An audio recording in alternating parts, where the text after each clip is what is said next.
All right. It's Kevin Garcia, aka the Puerto Rican KKG. This is FightHype, and welcome everybody back. If you've been here before for an episode of No Holds Barred, this is episode number 3, and today we bring you another special guest. Where we're going to talk about everything that's hot in boxing right now and get their perspective and thoughts on what they think about it. So I know, some of you may be returning. We had episode 1 and 2 last week. Again, we're on episode 3 now. So if this is new for you, please feel free to keep an eye out. We're advertising, we're promoting it. Well, we have the fighters sharing these graphics as well. And you guys know that we're going live and that they're coming in to talk. So just like last week, we'll be covering everything hot. I mean, there's tons of stuff we can talk about. The most obvious thing, Beterbiev, Bivol just happened. So we'll be getting our guest reaction today on what he thinks about that fight. Obviously, we got some big fights on the horizon, Tank, Lamont, Roach.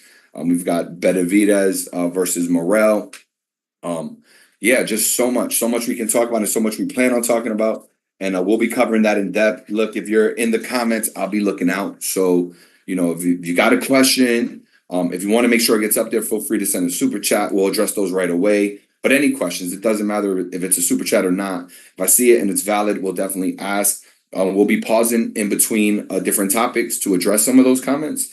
So definitely engage us in the chat. We look forward to it. If it's good, if it's bad, it don't matter. Share your thoughts. We'll talk about it. And we'll be on the lookout for that. So definitely keep up with us in the chat. Let us know what you think as we cover these topics, because we're going to be talking about a lot. I know you guys probably have thoughts on Beterbiev and Bivol. So definitely let us know what you think there, right? Was it controversial? Is it a robbery? We don't know, right? It depends how you see it, right? But we'll definitely be touching on it. So make sure you share your thoughts. Our guest today has tons of experience in the ring, experience with some of these fighters that we'll be talking about today. So he'll have a very unique perspective that, I'm excited for him to share. But yeah, it should be fun, man. It should be fun. And we'll be doing more of these. Already working on the next couple episodes. Also working on some other segments. So if you're tuning in, again, I'm Kevin Garcia for the first time. I'm Kevin Garcia. I go by the Puerto Rican KKG on Instagram. It's kind of how I introduce myself in all my videos. You might have heard me before, but it's nice to meet you for the first time if you've never been here in the past. But yeah, we've got other episodes in the works, and we look forward to being really consistent on that and just bringing you guys with, the hottest conversations around what's hot and what's the hottest stuff to talk about right now in boxing, right? It's dope. We're going to talk about it. We want your opinion, so feel free to share them. Feel free to join in, and it should be a fun live. We went the other night for quite a while. I don't know how much long or, how long we'll go today, but we'll do our best to cover as much as we can, and your engagement is appreciated, guys. Doesn't matter if you agree with me, if you disagree with me, if you don't like what our guest says, share it. We'll talk about it. We'll definitely welcome all commentary, so no problem at all. But without too much further ado, to give you a little bit of background, our guest today, if you saw the flyer, you know who it is. If you haven't seen it, former WBO champ, lightweight champ, 2012 Olympian, national champ, and what I definitely appreciate him the most for, combat veteran, man, multiple combat veteran. And, a guy who's just a good person, a solid human being, and has got a great perspective on boxing, man. He's done it, the amateur ranks, professional ranks, the Olympic ranks. I mean, I don't think you can get anybody more seasoned than that, right? But you see him, and without further ado, I got today my man, former WBO lightweight champ, 2012 Olympian, national champ, combat veteran, all-around good guy, Jamel Herring. Appreciate you joining us, man. All up, bro. Good to see you, man. Good to see you. Yes, sir. Yes, sir. And I mean, look, like I was just telling our fans that are joining us in the chat, we'll be touching on a number of topics, Jamel. Okay. We'll be pausing in between some of those topics to engage them, share some of their questions, their thoughts. So that should be interesting. I invited all on, the good and the bad, and we'll talk about it. But the first thing we got to talk about, champ, is you. We got to talk about you. So okay. Last time I spoke with you, it was right before your Nick Molina fight. So it was right around like Veterans Day last year. Right. And obviously a lot has happened since then. So, you had a nice outing against Nick Molina, KO, you got the dub, and then we went over to Australia, and maybe didn't get the outcome we were expecting. So let's talk about that a little bit. Oh man. Yeah, I'm still waiting on the footage. I've been waiting on the footage for months. People that watched it, they felt that I should have got the nod. Even people over there in Australia, but I've been around for a while, so nothing really surprises me, and I wasn't really stressing it because I don't feel like it really affected me in any way, negatively or whatever. But it is what it is with boxing. But it just sucks because I was trying to make a stand. Like it should be fine for Americans to travel wherever and feel like they still get a fair shake. You know what I'm saying? So when that had happened, I was it just I felt like it was a blow for boxing. But I didn't, like I said, I ain't really take it to heart like that. I got over it the second week or so. So you know what I mean? Yeah, nah, for sure. And I know you were on a path, obviously a comeback, right? You had a certain like layout that you were looking to see happen, right? I think we Right. talked a little about maybe Cordina being a potential opponent. I know you were looking to get into the UK scene a little bit more, right? Mhm. And maybe work those angles. Where are you at now? After that outcome, obviously, and not going the way that it should have went. Where are you now? What's your I mean, path forward? I'm still in a good place. I speak to my promoter, Lou DeBella, every other week or so because Lou works for everyone out there. Lou's a New Yorker, so we just got that vibe. We just got that vibe and that lingo together. So he's always keeping me updated. In terms of fights, I went to Qatar over September, and the only reason why I went because we was planning to have a fight around that time frame. Around matter of fact, I think this month or next month.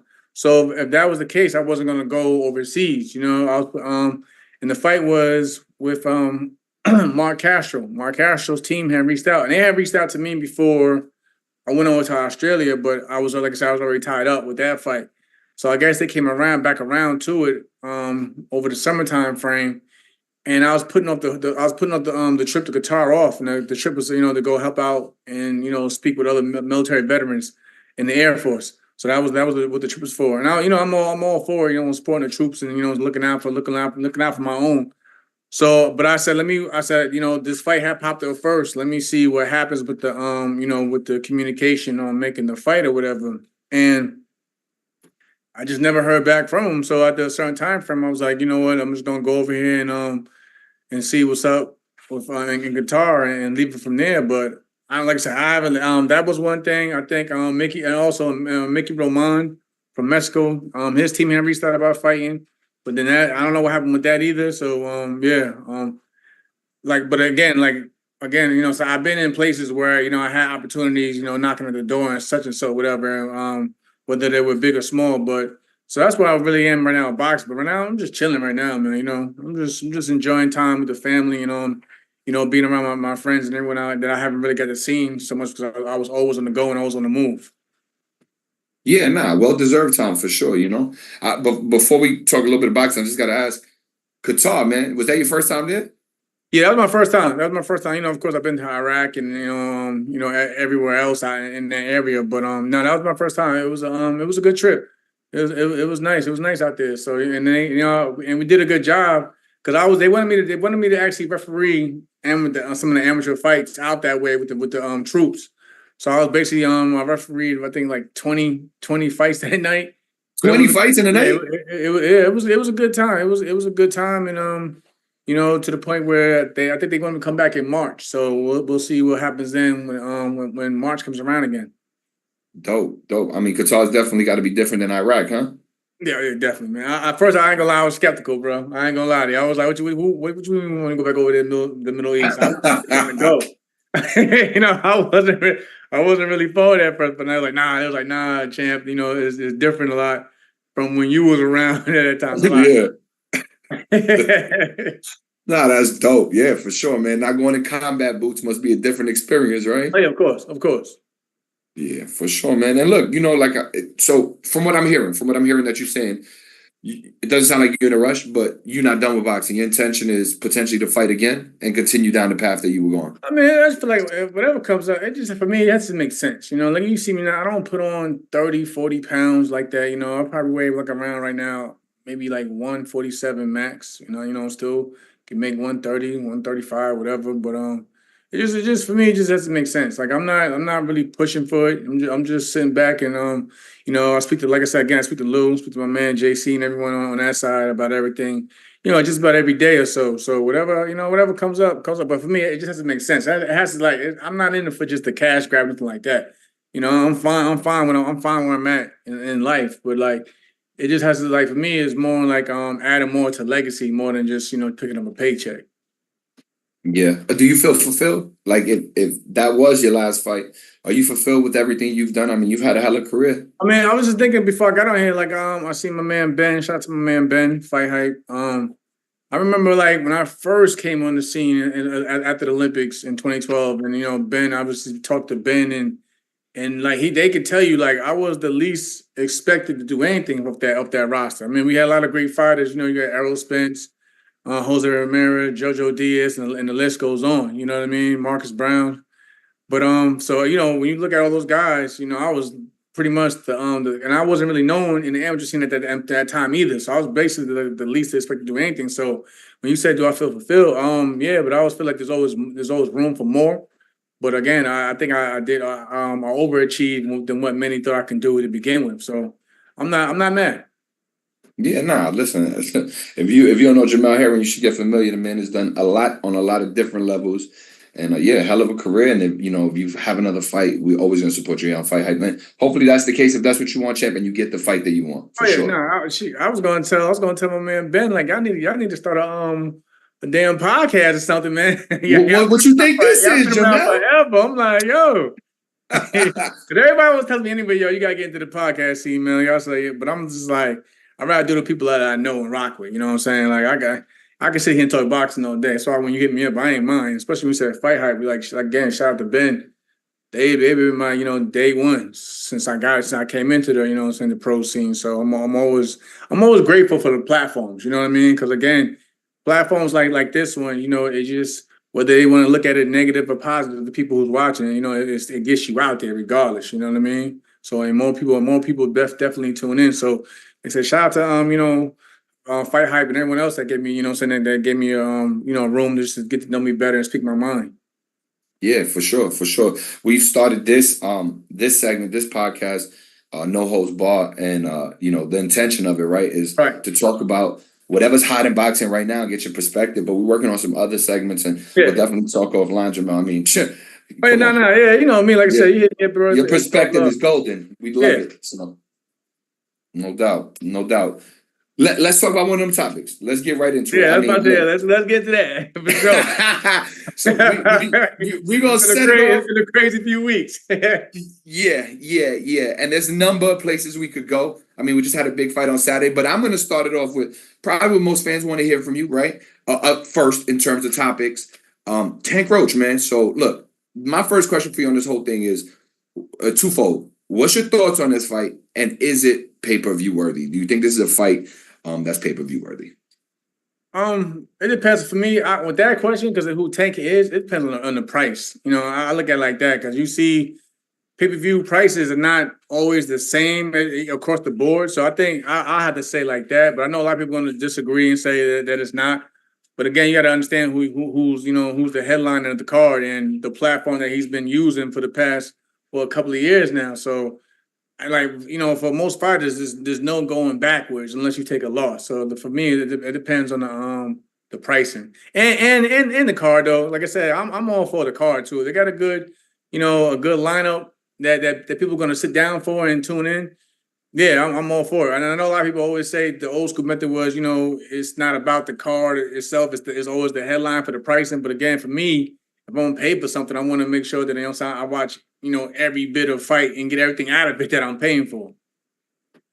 And so with that being said, if you're paying for this card, is a Tank Lamont Roach fight for you worth it to purchase pay-per-view, especially if it's at the price point? You know what? For me, because me and Tank have it'll be a common common opponent. You know what I mean? So I'm always interested to see how others fare and how and also in Lamont's defense, how much he's learned from, when we had Lock, matched up and things like that.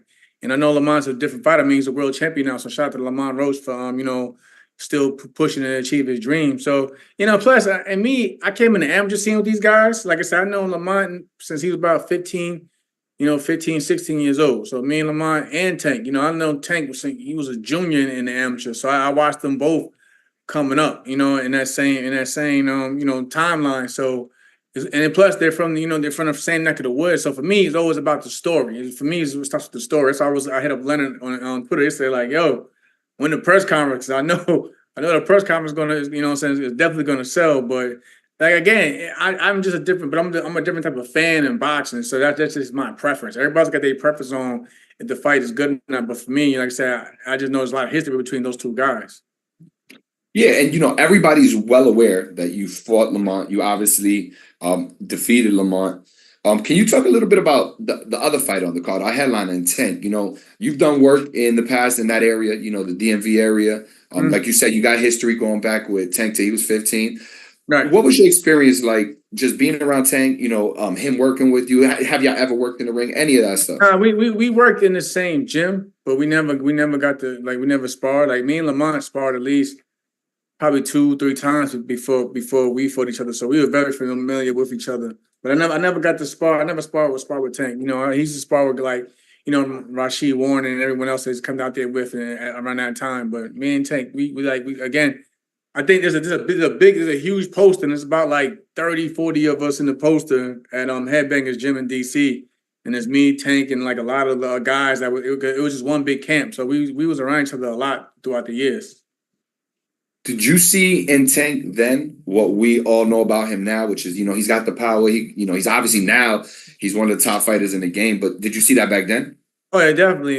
Like Tank, he was definitely like when he was younger, he was like he was passionate. Like they call him a hothead, but he'd take those fights very seriously even as a kid. So I seen it then.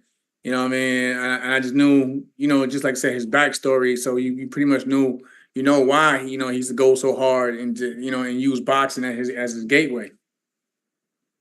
So you said you sparred with Lamont like 2 or 3 times before y'all fought. How did those sparring sessions go in comparison to how the actual fight played out? I mean, it was good work. It was good work. Yeah, I ain't gonna get too deep, but it was good work. It was good work. I remember Lamont used to always be with his uncle. Rest in peace, Boogaloo. You know what I'm saying? Boogaloo was a very technical fighter. That's why you see Lamont now. He's very technical, and he got that from his uncle. But we used to always Lamont was always low key, the same way he is now, like low key demeanor, quiet. But like when he get in that ring, he gonna try to, he gonna give it his all and turn it up.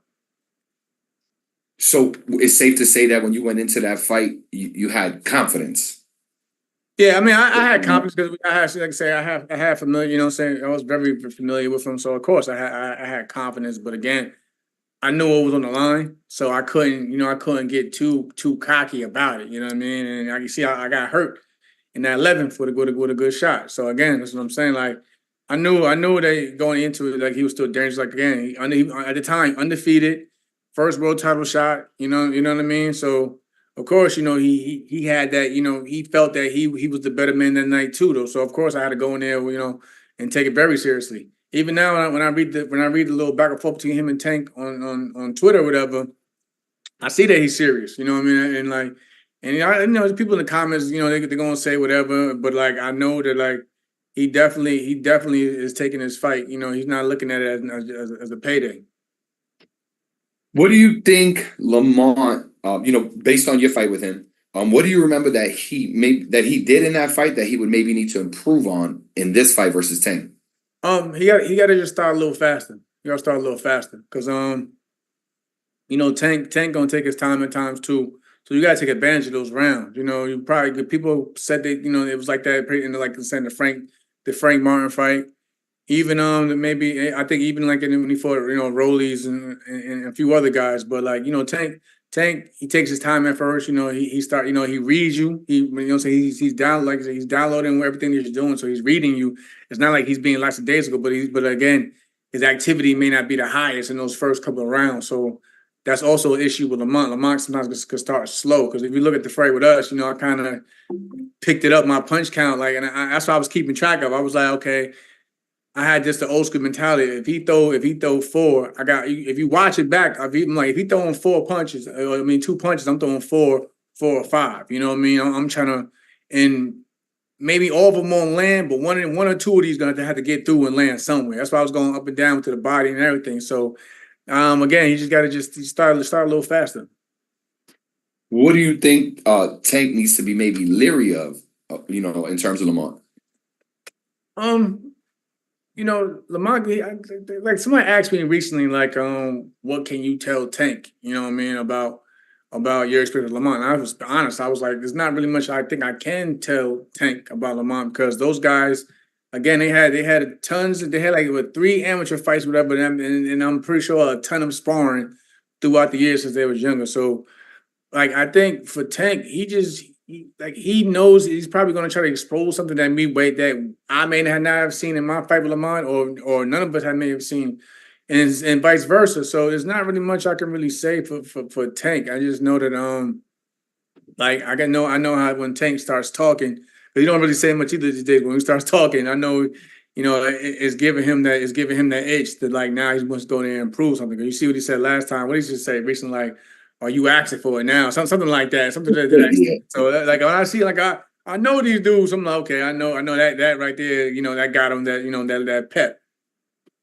I was talking to Danny Garcia like a week ago. We were doing one of these no holds bars, and I was asking him. I forget what the topic was, but I know that his answer was basically history, right? It was Devin Ryan. We talked Devin Ryan, and he said history. He said sometimes when you have history with a guy, it don't matter how many guys that guy's beaten and maybe how favored he is to beat you. If y'all fought in the past and you know something about him, it could change how you approach the fight or give you a level of confidence that could take you to victory. You think that history favors Lamont? I'm gonna say right here, prime example is Pacquiao Marquez. Pacquiao was going through everybody, but it seemed like every time he came across Marquez, it was always something new. You learn something new about both of the two. You know what I mean? So I know exactly what Danny mean by that. So of course, yeah. Like again, Pacquiao was pound for pound #1, knocking out everybody. But when it came down to those Marquez fights, it was like, man, he had to really dig down and fight, and vice versa with Marquez. Yeah. So sometimes that history does play into it, right? Yeah. Break it down for me. How does this fight play out? Tank Roach, how do you see it going? Of course, you're gonna go with the favorite. You know what I'm saying? Which is Tank with the fight, and it may end late into the fight. But again, I think Lamont's gonna be very technical. I think what Lamont also is gonna do, as like they always say, you gotta go out there and earn that respect. Early in the fight, because if you don't, Tank's a bully. He's gonna step to you, so you gotta basically hold your ground. But still be smart, but he got to be technical, and he got to be, got to keep his defense tight.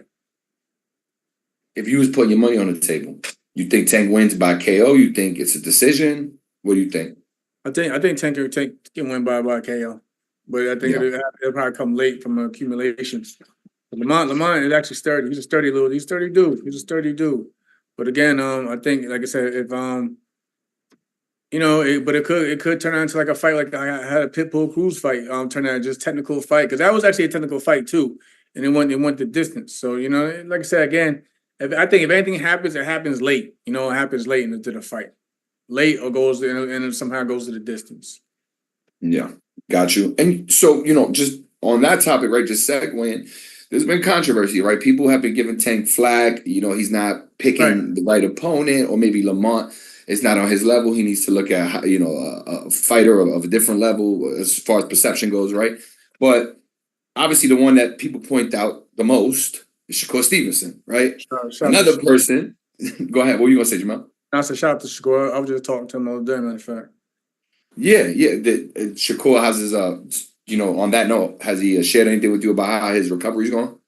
Nah, we don't. Yeah, we just we just laugh and clown about stupid shit sometimes, man. Like lots of people don't know, so like we don't really. I didn't really even I wasn't even really thinking about the whole thing, but I just know that he's obviously unavailable, so that goes into part. I was thinking about in my answer when he was asking about how people give Tank flack about who he's fighting. Like Shakur, he's out right now. You know what I mean? And even if he was, I think he already had. I don't know. I forgot the date, but he already has something scheduled anyways.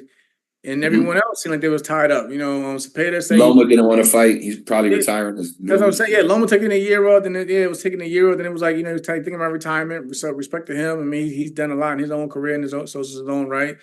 Cepeda said he was taking some time off because his wife is suspecting whatever. So like, if Tank want to stay, he want to stay active and busy throughout the year, he got to fight somebody. So I guess and I thought, and for me, the only argument I have with that fight is I wish it would have been in the DMV area. I think it would have made more sense there. But you know what I mean? That's my only argument with it. But again, if I miss anybody, sorry. But I feel like everybody else, that it was tied up. I mean, even my man Keyshawn Davis, but he got to get in the ring soon. So, and Keyshawn's been calling for a fight, as of recently, but with Tank. So, but everyone that's pretty much a notable name, at least in that division, and lightweight division, is pretty much tied up. Yeah, no, Keyshawn has been calling for a fight with Tank, and not to get too far on the topic because I want to talk to you about Shakur, but just quickly, do you think that's too premature for him to be calling out Tank? And if it's not, do you think he presents any sort of problem that Tank hasn't seen before, wouldn't be able to deal with? Of course.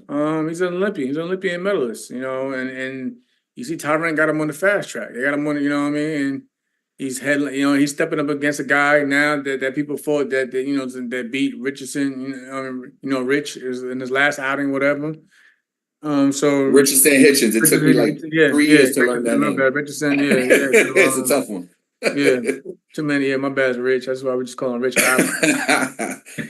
But people, people was, that was people thought that was a controversial decision, whatever, and it was some flack that that the dude was a good fighter and he should get more credit than what he's getting. So credit to Keyshawn to be like, okay, I feel like this dude is good. I'm going there.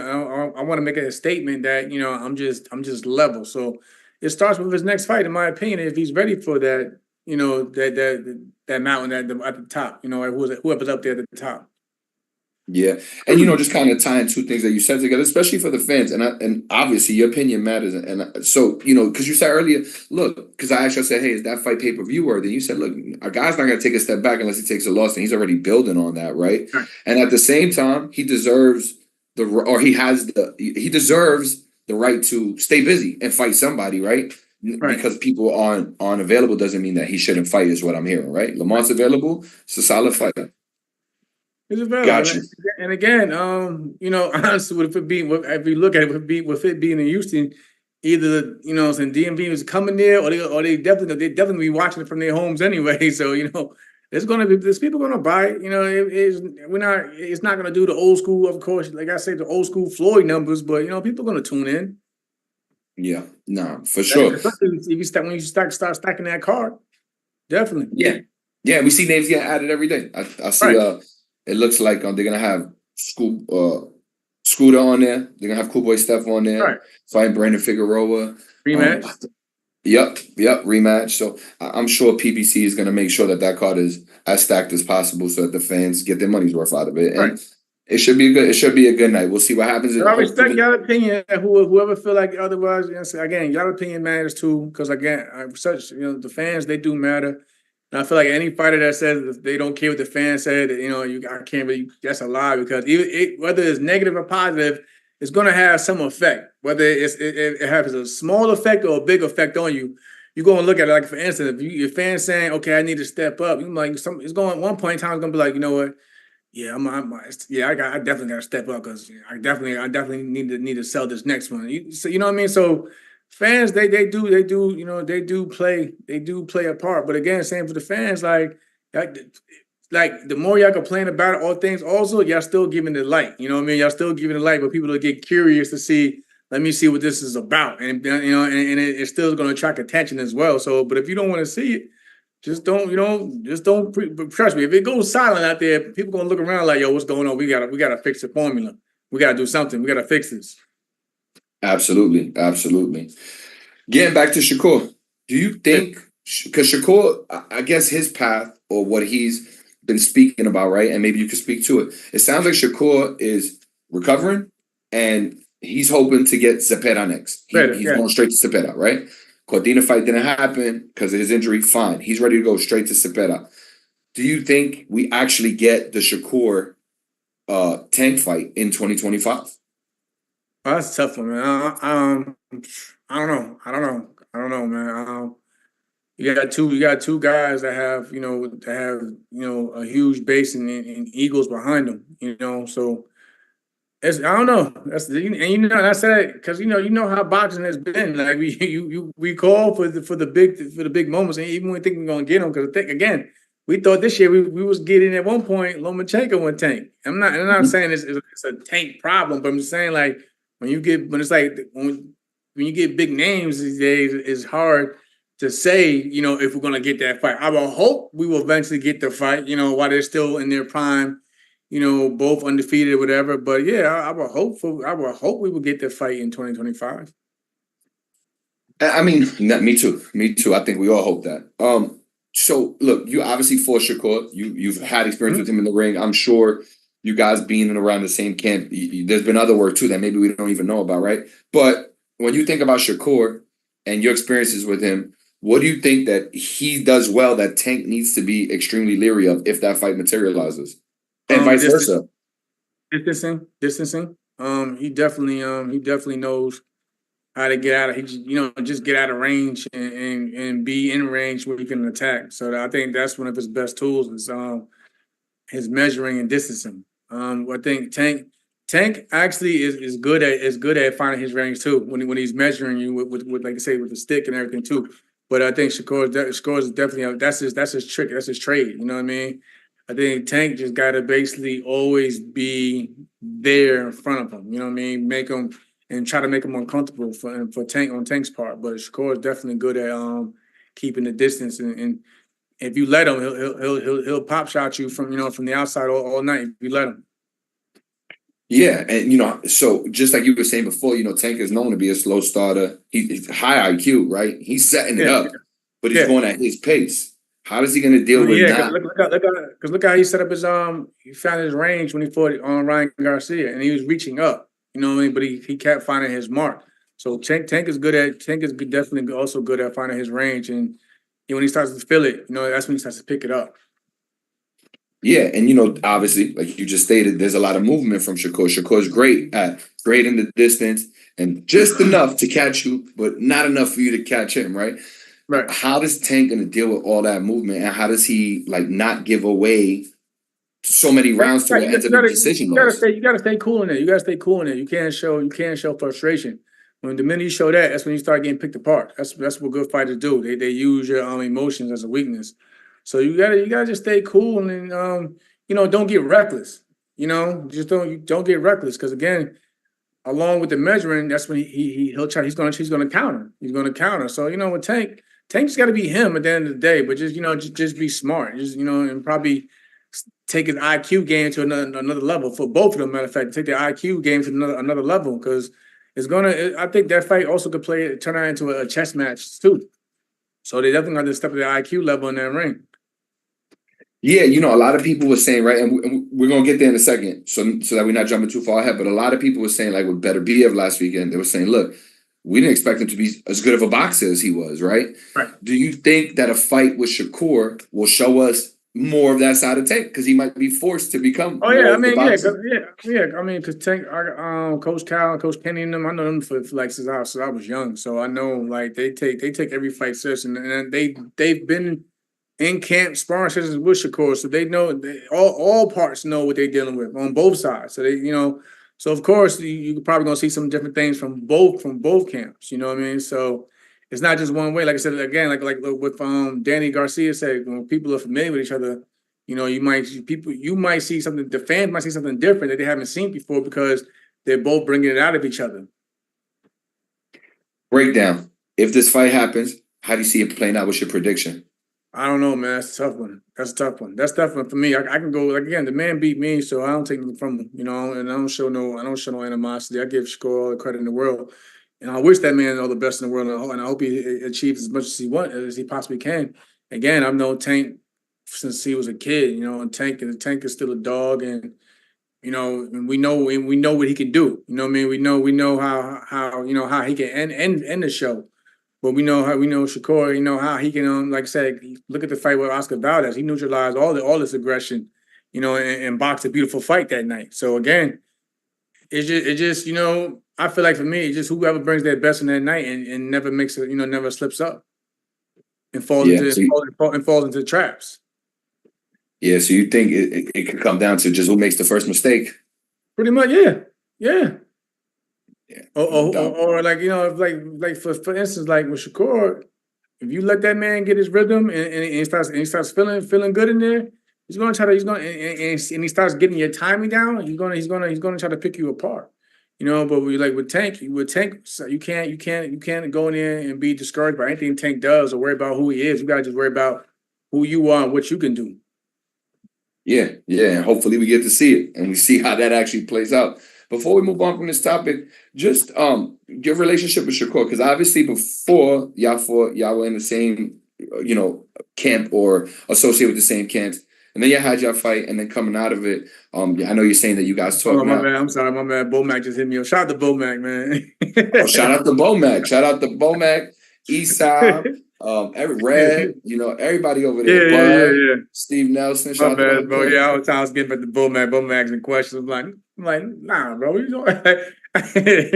Bomac watching? Let me ask him, yo. Yeah, tell him to watch. Drop a comment in here. Bomac, what you doing? You busy? You in the office right now? I know that little office right there in B&B. You in the office, Bomac? Shoot us a comment, Bomac. But now you good. You good, Jamel. Take your time. But when I told him too. I said, I gave him a shout out on here. But yeah, me and Bo, all them guys, his family still. So if Bo want to pull up, you can tell him to pull up. We shoot him the link. He's more than welcome to join. Yeah. I should. Man, I'm gonna give him the link. Yeah, tell him to join if you want to join. Come on, Bo. Bo. Who's Bud up to? Bud letting other people fight other people. Who's Bud gonna fight? We want to know. He said on YouTube. I'm like, yeah, bro, man, I'm gonna tell you. Yeah, it's a link. The link I sent you. I got the link. I gave the link you gave me. Yep, tell him to join. We love to have him.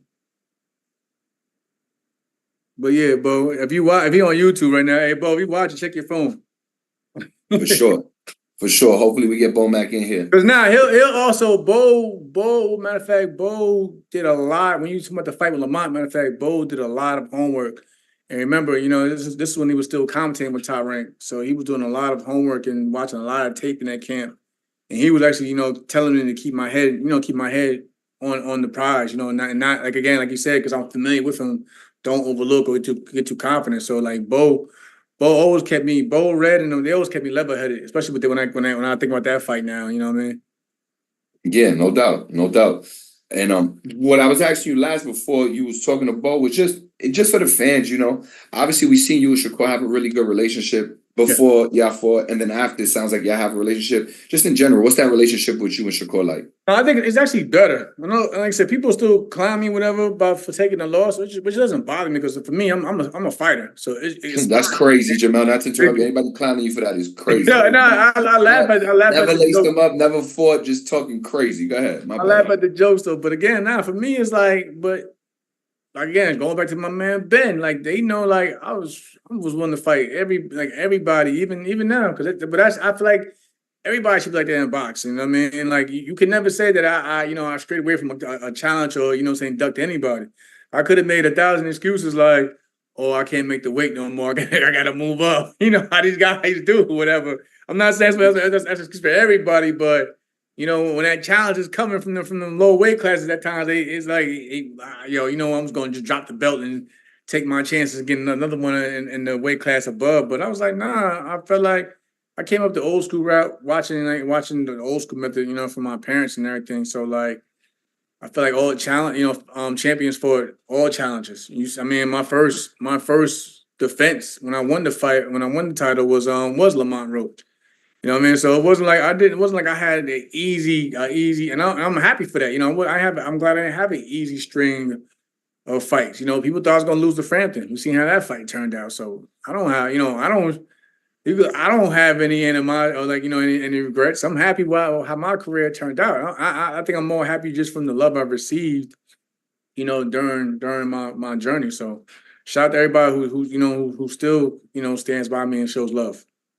Yeah, and I don't think, especially from a fan perspective, commentator, general public, whatever, you can't have it both ways. You can't talk out both sides of your mouth, right? You can't say we want to see the best fight the best, and then somebody's gonna have to take the loss and then critique that, right? Especially when a guy's Yeah. giving his all. So I mean, that's I'm cool with crazy. that. Y'all just killing me. Y'all just trying to knock me from one fight, so I'm cool with that. So, it's not like, you got knocked out by this dude, and it's like, nah, I'm like, I'll take it. Like, the man's still undefeated. The man is one Yeah. championship, 3 divisions.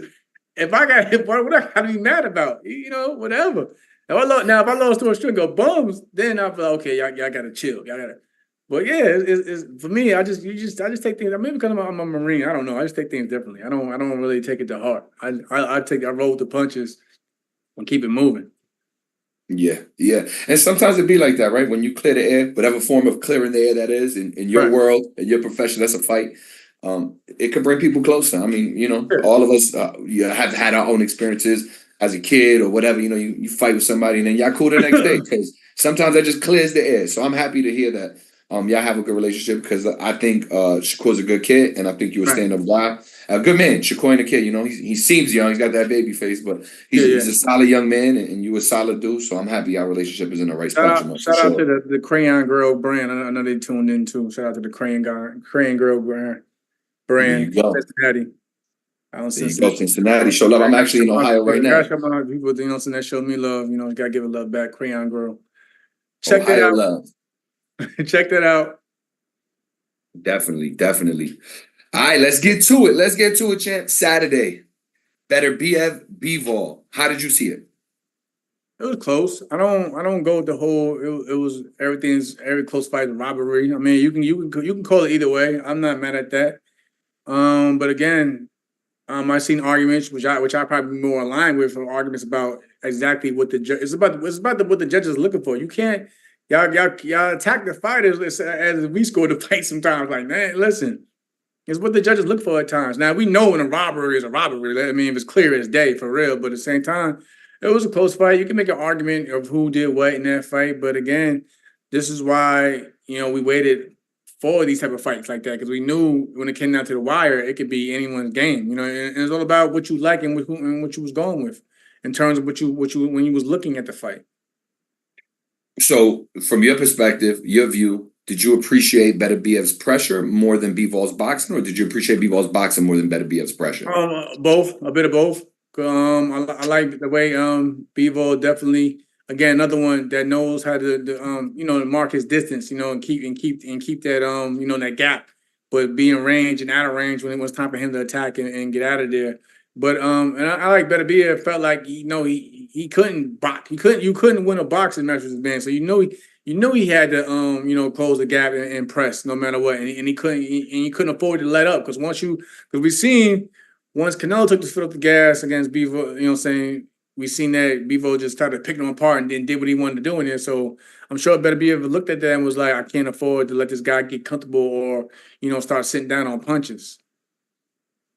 Were you surprised by like Beterbiev's willingness to box? Because it seemed like we see more boxing out of Beterbiev than we ever have, right? Yeah. I mean, yeah, because sometimes you got to change things up. I'm pretty sure.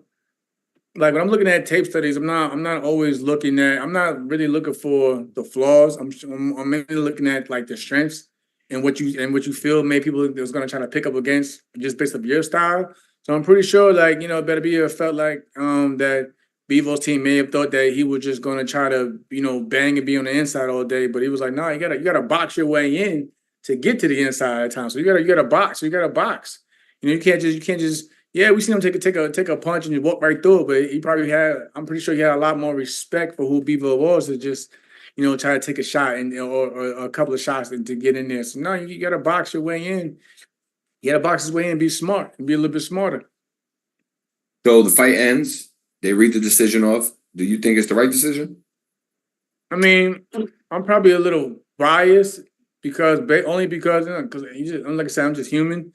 Because I picked Beterbiev to win the fight to begin with, but I thought it was close. I thought it was close, but it's like when you sometimes when you look at a certain guy, you might give him one of those swing rounds or so because there was a few swing rounds in there that could have went. I was like, it could have went either way.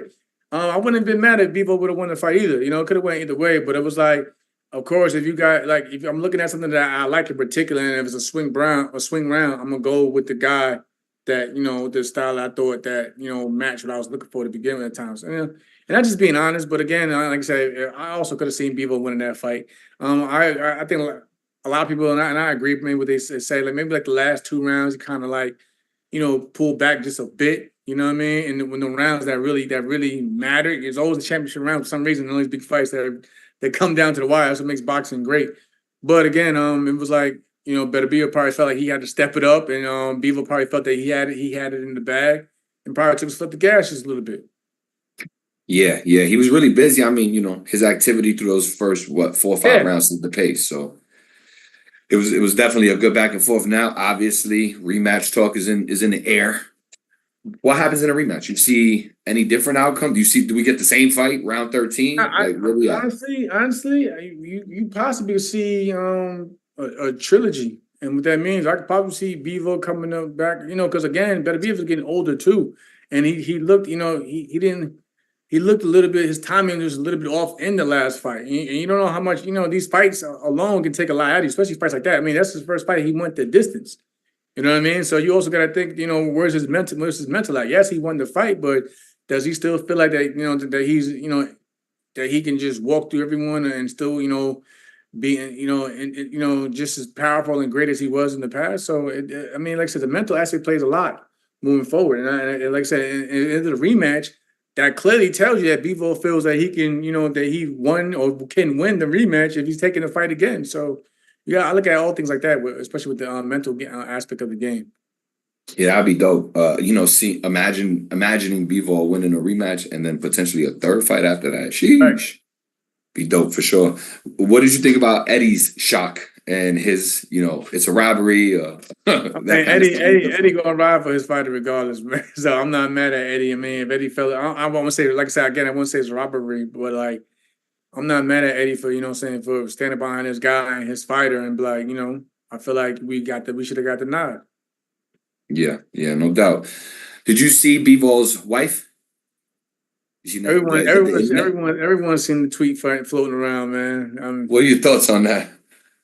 I mean, that's some personal match. So there's something definitely lingering. Whatever they got going on, they personal. But some things is best just to keep to yourself at times. But again, who am I to tell people how to, express themselves or their frustrations or what they have with certain people. But again, me personally, some things you gotta just keep behind closed doors and just let it be, because people can either root for it, of course, but you see in today's world, especially with social media, they're gonna find some narrative to spin it and use it against you down the road or even in present time. Yeah. The internet is undefeated. They're gonna always find a way to make something bigger than what it is, for sure. So in that same division, we got 2 other top contenders. And really quick, just for everybody in the chat, look, I love y'all. We got some good commentary. If y'all have any questions, feel free to share it. We'll definitely get them over to Jamel. But either way, I'm keeping an eye on that chat, y'all. So whatever y'all got, come with it. Especially as we get towards the end of this, we'll definitely share what we can. But yeah, 175, Jamel. 2 other top contenders. One's an Morrell, the other guy for sure. They signed to a fight. Just thoughts on that fight, first and foremost. That's a good fight. It was a real good fight. I think everyone's, it's a good fight because everyone's kind of questioning about both of their last performances, which they won, but I guess they didn't show that dominance that people are accustomed to seeing at times with them. But again, I think it's a good fight and it's a tough fight for both individuals to take on. But this is what boxing needs, and it needs to be the norms, that we see fights like this. So again, it's a good fight. I think either man can win it. 50-50 in your mind, huh? Yeah. Yeah, you know, so Vosdick, obviously a tough opponent. And David, he won the fight, which is what matters, just like you said. And then I think Morrell, whose opponent, forgive me, I forget his last name, but I was there, I was at the fight.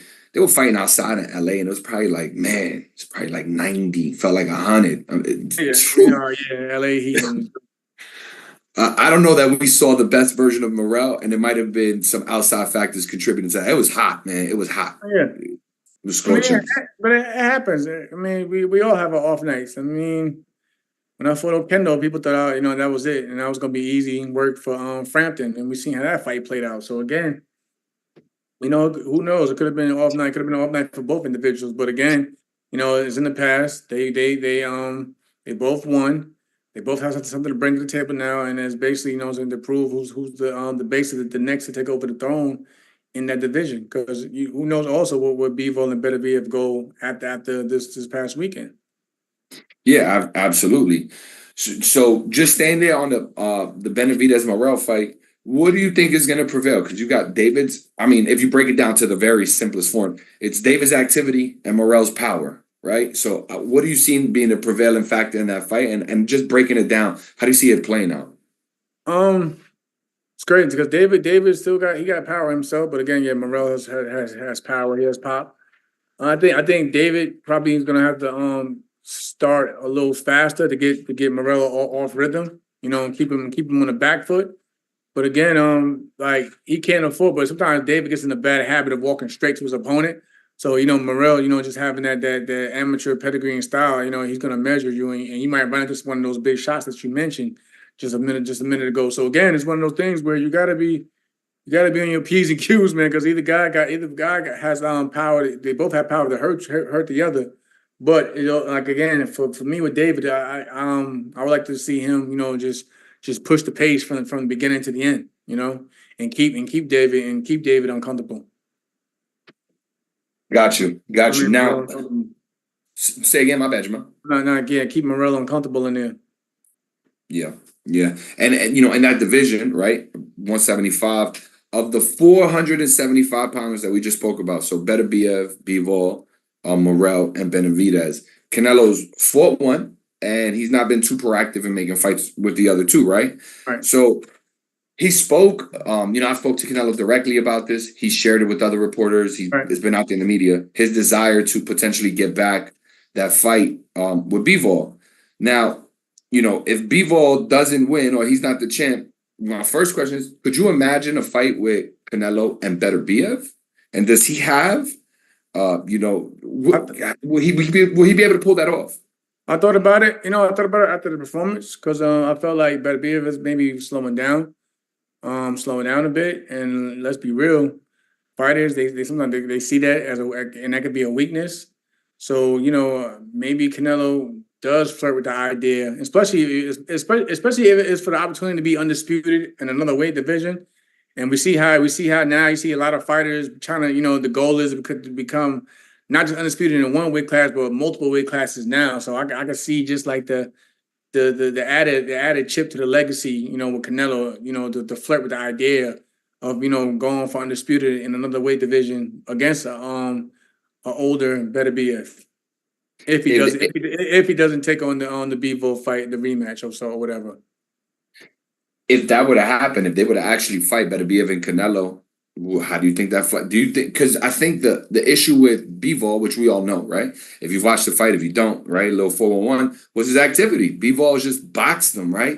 Kept them busy, kept them at the end of the punch. And I think the less the activities were hurt Canelo and a lot in their fight.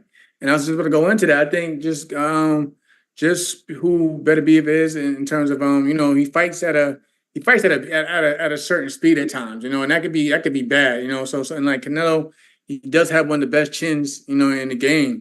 He's taking some shots on the chin, and he does have defense. So I think Canelo can flirt with the idea or feel like after the last fight that this guy isn't maybe Superman or as we thought he was. I mean, again, Bivol's just a different, is a monster himself. So it's not like, Beterbiev fell off. But sometimes fighters feel like, okay, he stood up to it. And I think Bivol said that Canelo hits harder or whatever, so something like that. So of course, that gets the fighters, and fighters, they take that in, like, you know what, maybe Bivol is right. Maybe I do hit harder than him, and they go from there. Yeah, and if it's not, because Canelo obviously he just had his last fight. It was a victory. Maybe not the guy that fans wanted to see him in there with. Although shout out to Edgar Berlanga, I think he acquitted himself well in defeat. Right. Either way, Edgar partying up, man. Edgar, shout out to Edgar, man. Edgar doing him, man. I ain't mad at him, man. Hey, live it up, Edgar. Living his life. Like I said, the most I hope he got from it was just the learning experience. You know what I mean? That's the most that I hope that he got from that fight, at least. Despite how people say what he's doing now with his, with the defeat, if he learns something from it and feels even more confident moving forward with his career, I'm all for it. Yeah, Aga definitely is working the lines like Gregory Hans. He's called out AJ, Anthony Joshua since his fight. He's called out Anthony Joshua. He's also called out. He's also called out. What's his name? I'm sorry, forgive me. He just called out Beterbiev. He said he could stand. That's what I'm saying. But you see what I mean though. Everyone's getting, like what they say, froggy with a bit after they seen the performance. You know what I mean? It was a good fight, and I said that the man lost, but they again. But a lot of people probably feel like he's slowing down and isn't, Superman right now. So, of course, everyone's going to take the end. Plus, he got with the belt, so it's a good payday, and you can become a champion. You know what I mean? Payday, exactly. Quick shout out to our guy Daniel Navarrete. He's in the chat. Daniel says Canelo didn't have the balls to fight Benavidez. Knock it off. He will not fight Beterbiev. He's gonna fight. Hey, Daniel, I'm telling you, Daniel. Listen. You only good as your last performance, bro. That's what they say. You're only good as your last performance, bro. And like you don't think that somebody over there is talking to Canelo right now? Like, listen, we can, because they already people getting frustrated with Canelo and his choices of opponents at 165. It's 168. I mean, so of course you gotta look around and fight somebody. So you like, hey, come back to this video when you start hearing about it, they talking about it like, hey, Canelo is flirting with the idea of fighting Beterbiev. But I agree. At one point in time, like, man, Canelo ain't going out there to mess with no Beterbiev. You know what I mean? I've said the same thing. But, over time, things change. We'll see. And everybody in the chat, like I said, keep them coming. If y'all got questions, please share. If you got a super chat, we'll definitely get right to it. But appreciate you, Daniel Navarrete. So look. Shout out to Daniel, man. I'm just keeping it real, D. Yeah, for sure. If it's not 175, if he's not fighting, if he's not fighting somebody up there, 168, he's done what he's done. I mean, could we see Canelo actually entertain the idea of fighting one of your good friends, Bud Crawford? Yeah, I think we can still see that too. I think we can still see that as well. Now, if they were to actually fight, from your experience, you got first person view, right? You've seen Bud in the ring, obviously, during fights and out of it, in the gym, putting in the work. What do you think Bud does that is potentially a problem or could be a problem for Canelo? Bud is good at reading and making adjustments on the fly, if he has to. Just look at the fight. The fight I like to look at back was the one when he had with Mean Machine. When Mean Machine was basically, trying to outbox him, and Bud had to make those adjustments to get the rhythm and timing down and to catch him and catch him with a good shot. Same as when he fought my man Sean Porter. Sean's gonna give everything 110% in that ring, and Sean's gonna try to, he's gonna box, he's gonna bully you, he's gonna outwork you, he's gonna try to do everything he can. So Bud had to basically, start picking up to his rhythm and catch on to his timing, and he caught him down the stretch. Yeah, he basically caught him.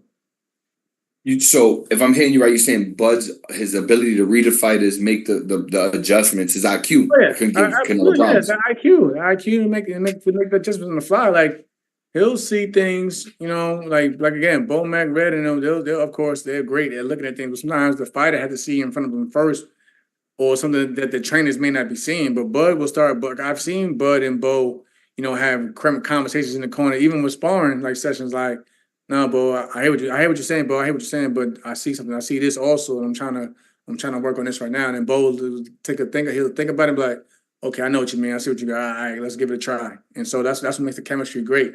But again, Bud definitely knows how to make the right adjustments on the fly.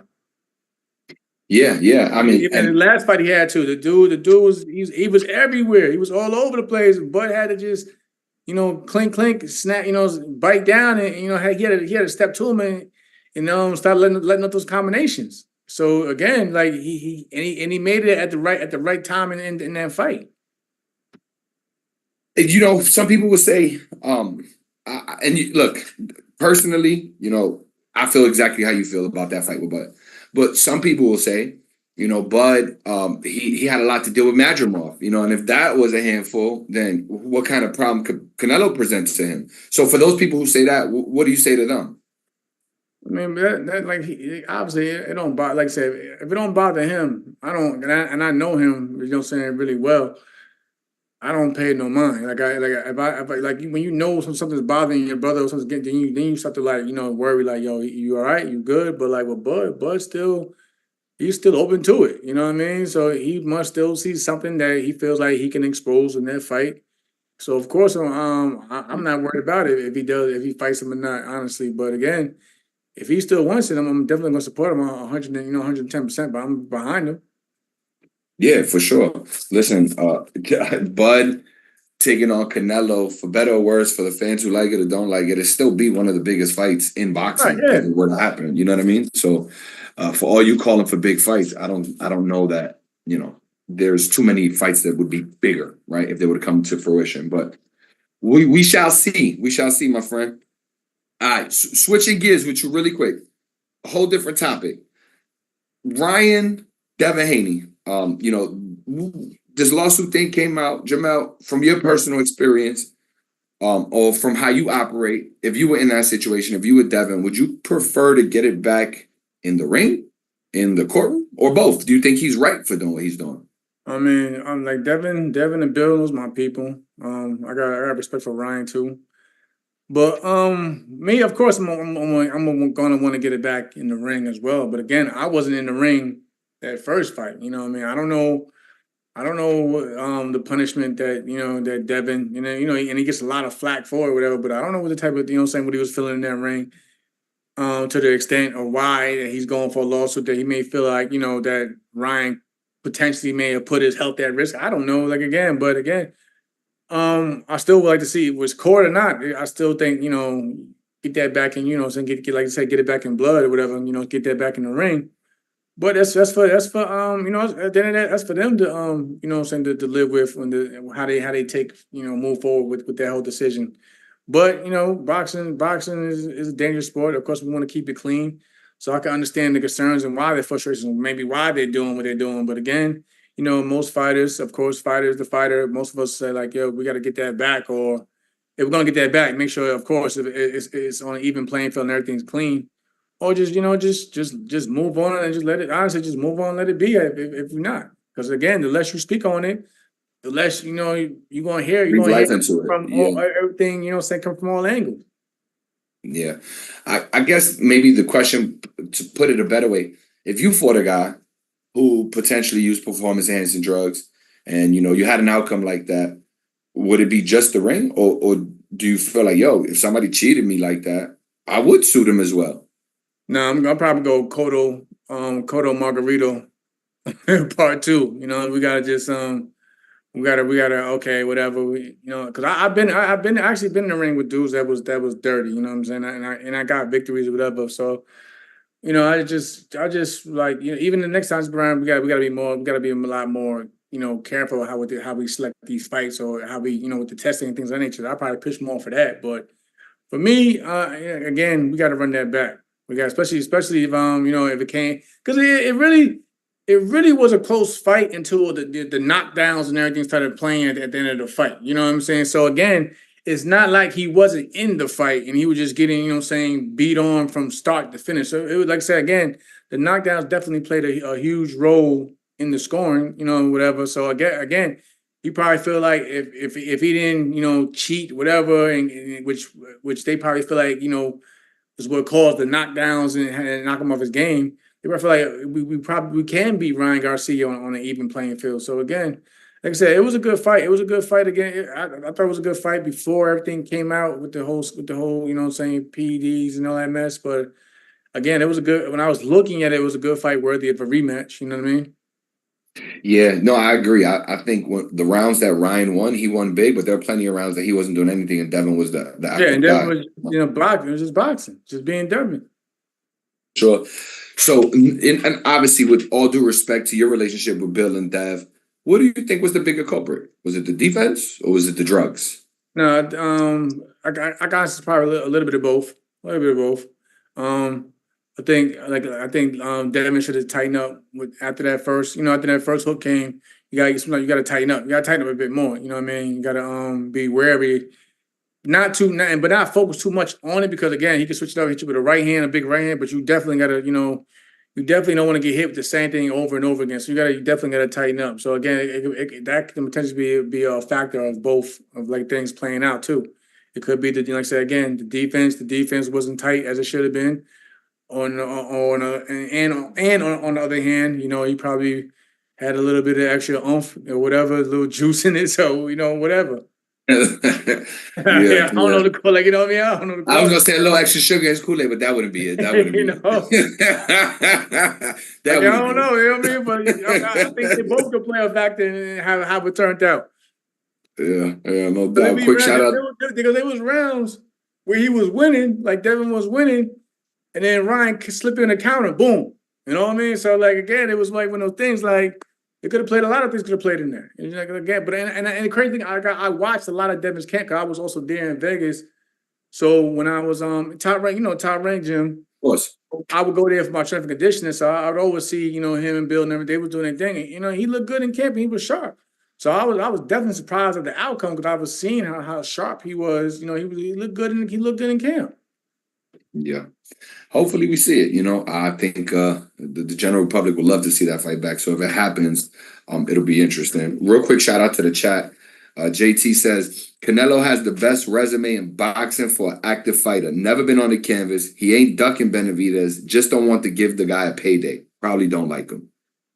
Maybe so. I mean, Canelo over the years picked up a lot of dudes, even from his own country, that he don't rock with. So maybe, you know what I mean? But again, I agree with what he just said, though, with everything else. Like, he has one of the best resumes in the game, despite what you may say about who he's fighting now at times. But you got to look at the book of work that he's put in to get where he's at.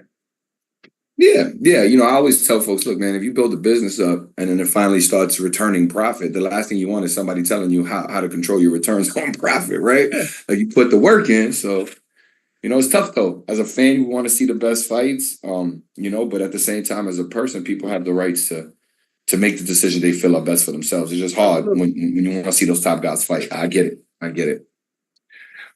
Last fight topic I want to talk to you about, Fundora Spence. So Fundora Spence obviously is a fight that just got announced. It sounds like your guy Bud, he was involved in some way, shape, or form on allowing it to happen, with the possibility of them unifying down the line. So my first question for you is just regarding Fundora Spence. How do you see that fight breaking down, especially considering Spence has had a long layoff, he's coming off a tough loss, and it's his first time at that division? Nah, it's a fun fight. It depends like which version of Errol Spence we get, especially in a new weight class. But again, inactivity does hurt us all, especially as we're getting older. I feel like Fundora alone is a fun fighter to watch, just based off his activity and just what he does. Like the fact that he really doesn't use much of his height, but what I'm saying, he brings it to you. But I felt that he was smart enough in the Tim Tszyu fight to actually start using his range. You know what I mean? Especially when that cut open. So that I was like, man, as long as he plays it smart in boxes, I felt like he was going to get the nod, especially with the blood all in Tim's way in his face. And when Dora just kept picking at it over and over. And I just felt like he was smart down the stretch by just boxing, instead of just trying to, prove a point, go out there and be too macho. But I think it's a fun fight. I know a lot of people that root for Errol. Of course, you guys all see it. They feel like, maybe they feel like he wasn't himself at 147 or whatever, even though I felt like, Errol definitely prepared well for that fight with Bud. But again, you got the people that the naysayers are just going to think otherwise and respected him as well. But again, they probably feel like Errol's probably, will be a lot more replenished and a lot more, healthier and better at 154. So who knows? I just think if anything that's going to hurt him, probably maybe that inactivity. But Errol, once he gets that engine running, he becomes a dog. He's a dog in there. Yeah, and Fundora may be tailor-made for him, right? In the sense that, I mean, if he's not using the distance, he likes to fight on the inside a lot. If Errol getting that chest and start hitting that body, it's going to be a whole different fight. Yeah, it'll be interesting. Now, he wins the fight, let's say potentially. Now he's a unified champ, or at least he has one belt. Bud's got the other belts, or the other belt, potentially the WBO as well. They rematch. Let's say that happens, right? So now they both lined up for a rematch. Do you think that fight plays out any different at 154? I don't know. I don't know. If anything, I still lean towards Bud in that fight, honestly. Just because like just for me watching Bud up close all the time and what that man can do, and I've seen, like don't let that last fight fool you with any reason. And again, it probably goes to the same thing we spoke earlier about being familiar with a certain individual, but even if it is a second time around. But I feel like the way it's being mapped out is definitely mapping out for a Bud Crawford to make a third, undisputed run. Because again, I think they said the WBO might, like you just pointed, they might strip one and give the belt or make, from interim to the full champ or whatever with Bud. And I think Bud is in talks with Tim Tszyu if he gets the IBF strap. So that, again, I think like saying Bud is trying to is moving very strategic and just going into nothing but championship fights, you know what I mean? or fights that have a meaning to get to that undisputed maybe for a third time. So that's how I can see it all playing out, and again for both of them to be fighting for undisputed again for the second time against each other. Yeah, that'd be dope. Yeah. As a fan, as a friend, what would you rather see? Bud get the Canelo fight or Bud become undisputed in the third weight class? I'm cool with either one, but I definitely like to see him get undisputed, for sure. But again, he probably got undisputed with the Canelo fight as well. You know what I mean? Canelo don't have.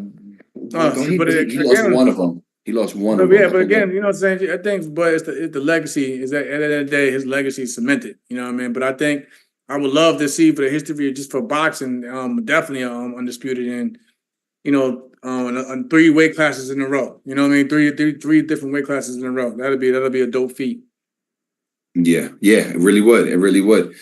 So, just before I get try, I just want to get your thoughts on a couple of things. But did you or are you a gamer? Have you tried out this undisputed game? You have any thoughts about it? Have you seen it at all? No, I'm a gamer. And definitely, I mean, I plan on getting in, but for me, I'm big on like games like that, like boxing, like career modes, and I know I'm in the game because I did all the scanning like years ago. I that for a fact, matter of fact, I signed the contract to get in the game, but so I'll be in the game down the line. I'm just like one of them dudes, like when my character or whatever comes available, then I'll probably, because I already got it on Steam anyway. So I have played it. I've been familiar with it. But again, for me, everything is like for PS5 right now. I honestly right now I'm on the Dragon Ball Z Sparking Zero. People probably was like, "Yeah, DBZ." Like, I play everything, so I'm on that right now. So I'm on. I played like last week was the Wukong, Black Myth Wukong game. So like me, I'm still a gamer. No, that's dope. Yeah. Are you a Dragon Ball Z fan, or you just like that game? I'm a fan. I watched I just finished. Me and my brother, we just finished watching the first episode of the new anime that just came out on Diamond or whatever. So I watch all that. Like when I be at home or whatever, and I just be lay down in bed at night, I'll sit there on my laptop on my chest. I'm watching Crunchyroll app on my MacBook. I'm watching all the deep. I'm watching them right now. I'm on the Cell Saga. So I'll go start the whole thing over. It's not just me. So yeah, I always been big on DBZ anime. Yo, let me tell you something real quick. Back in the day, right, when I was a kid, so not that long ago, maybe a little while ago, but back in the day, Cartoon Network, when they bought DBZ, they only had it up to like when he beats Vegeta, right? Yeah. So I didn't know this. I would come home, you watch it for like 2 months. I think it's like 60 episodes, and then it gets to that episode where Vegeta and him fight, whatever, and then it would start over. Yeah, it was the most frustrating thing. Like, but I had coming up in New York also. We got the shops, of course. You start finding that there's Japanese DVDs with the subtitles. So I remember my best friend, God rest his soul, Stephen Brown, he used to always get the set. So we were like, again, I remember at one point we just seen the Freezer saga forever, and it was like, yo, we we like when we go, all right, we done. We done. We like, we're tired of seeing the same thing. But my boy had got the Japanese dubbed DVDs, and we started just watch those, and we'd be ahead of and then internet was starting, was definitely big on like the forums stuff that growing up as a kid. So yeah. I always kept up with it. I'm one of them dudes that argue which is the best between that and the Taro. I'm always gonna pick DBZ. Y'all tripping. Facts. Yo, I used to have to go to the library, Jamel. You're right. That's where it ended the Frieza saga. So I used to get so mad that it would restart. I would go to the library up the block. I grew up in Brooklyn, Queens. I would go to the library, and I would get in so much trouble because I would print out the whole episode synopsis for the rest of the episodes. Yeah. Ooh, they would be on my head like, you can't print 60 pages, sir. And I would be leaving just. That's when the print was slow with it. Facts, bro. My mom used to be like, why do you have all these pages? What is all this? Got a damn book and shit. Man, I got all the facts on DBZ. If you need it, call me. For sure. You was the plug on anime back in the day. Like, yo, I know what's about to happen. I ain't gonna tell you though. Yup, I had my what they called it in New York, man. I can't even my trapper keeper. And, right? So I used to have that, a binder, for those of you wondering what the heck I'm talking about. But I used to have my binder and my schoolwork, and it was like a little bit of schoolwork and like all episode synopsis, just the whole DBZ saga.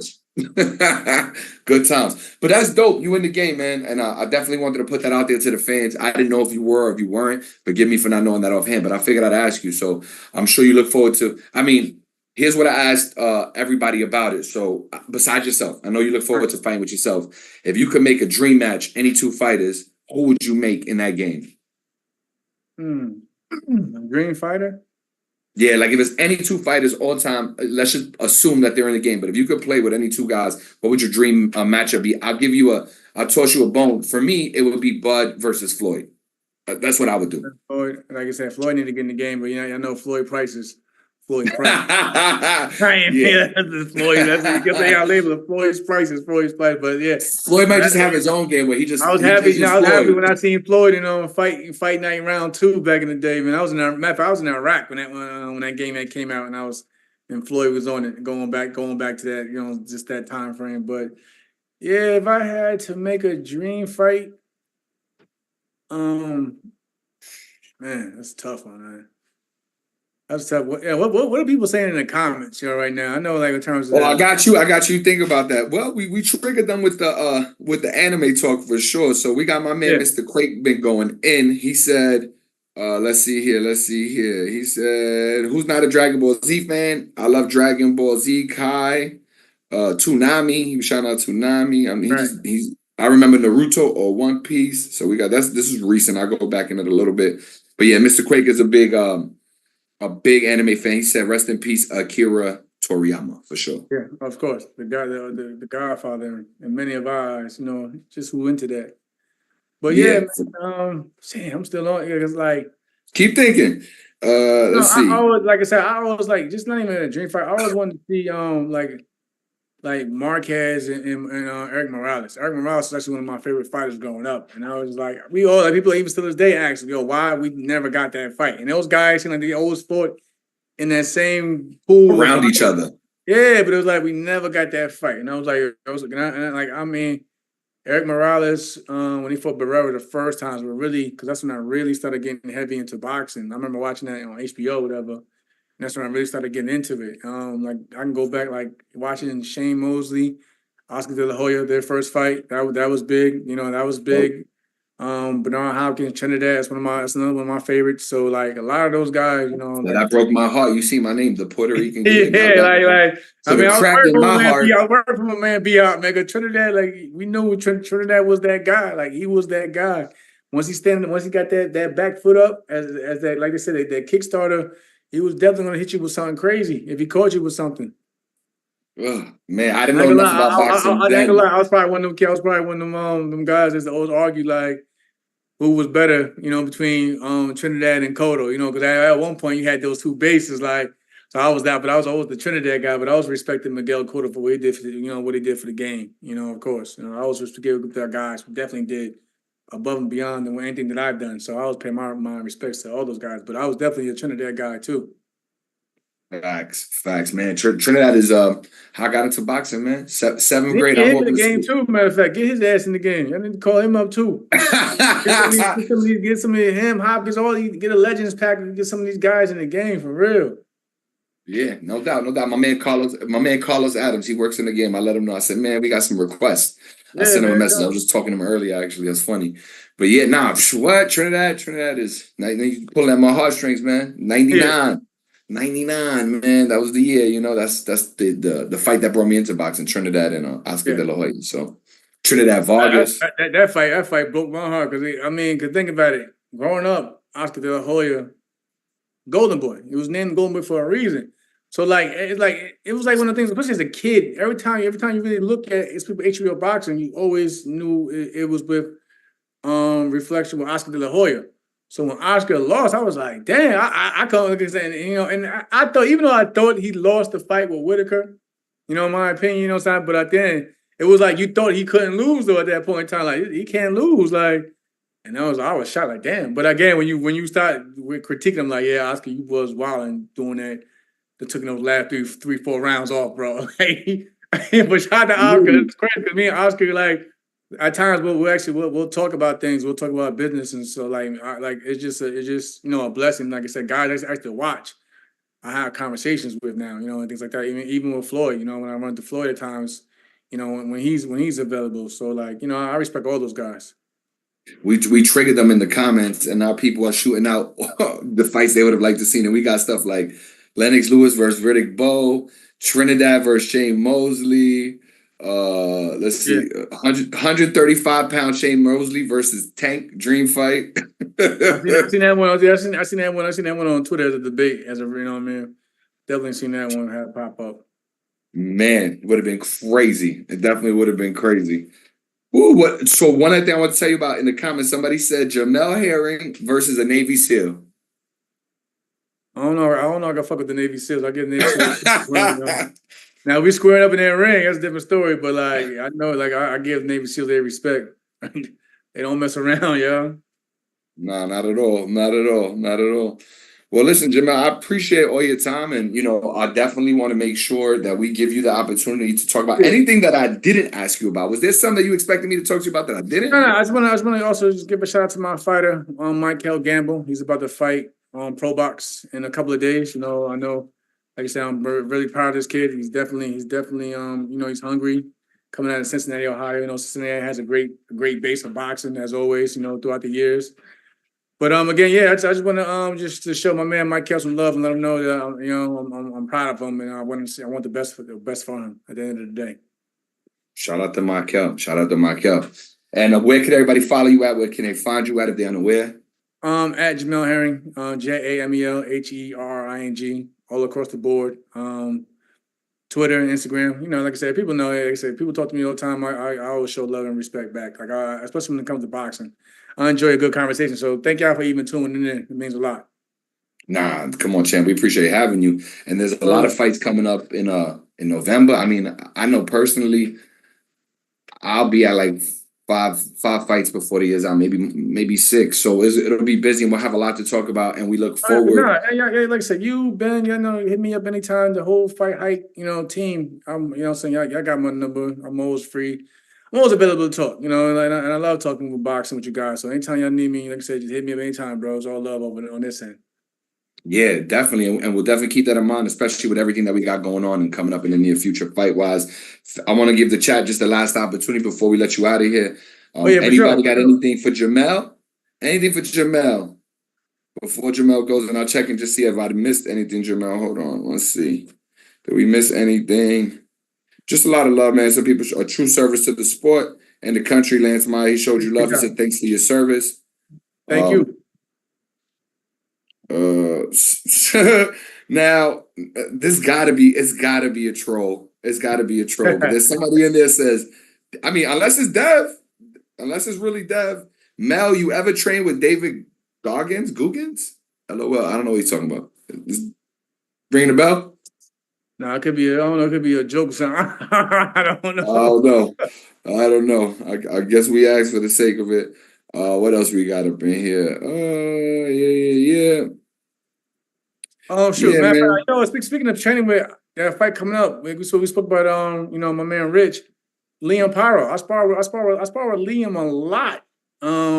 In the fight, matter of fact, when the fight before when I was in New York with Lou in New York before that fight, well, Nick Molina. I sparred with Liam a lot in that fight. So I think that's a good fight coming up too, matter of fact. Oh, you sparred Liam getting ready for the Nick Molina fight? That was just last No, year. I was in there with we did a lot of rounds in that camp. A lot of rounds in that camp.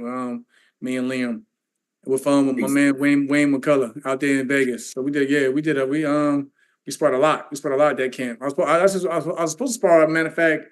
I sparred him. I was supposed to spar Shakur when he was getting ready for Edwin because he needed a southpaw. You know, when it was around that time frame.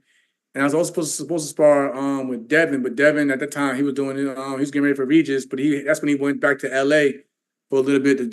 So we never got to spar. By the time he came back, my camp was winding down. But that camp, yeah, I definitely sparred a lot with Liam. And Liam definitely he got a good punch. He could pack a punch, but more importantly, like he can box.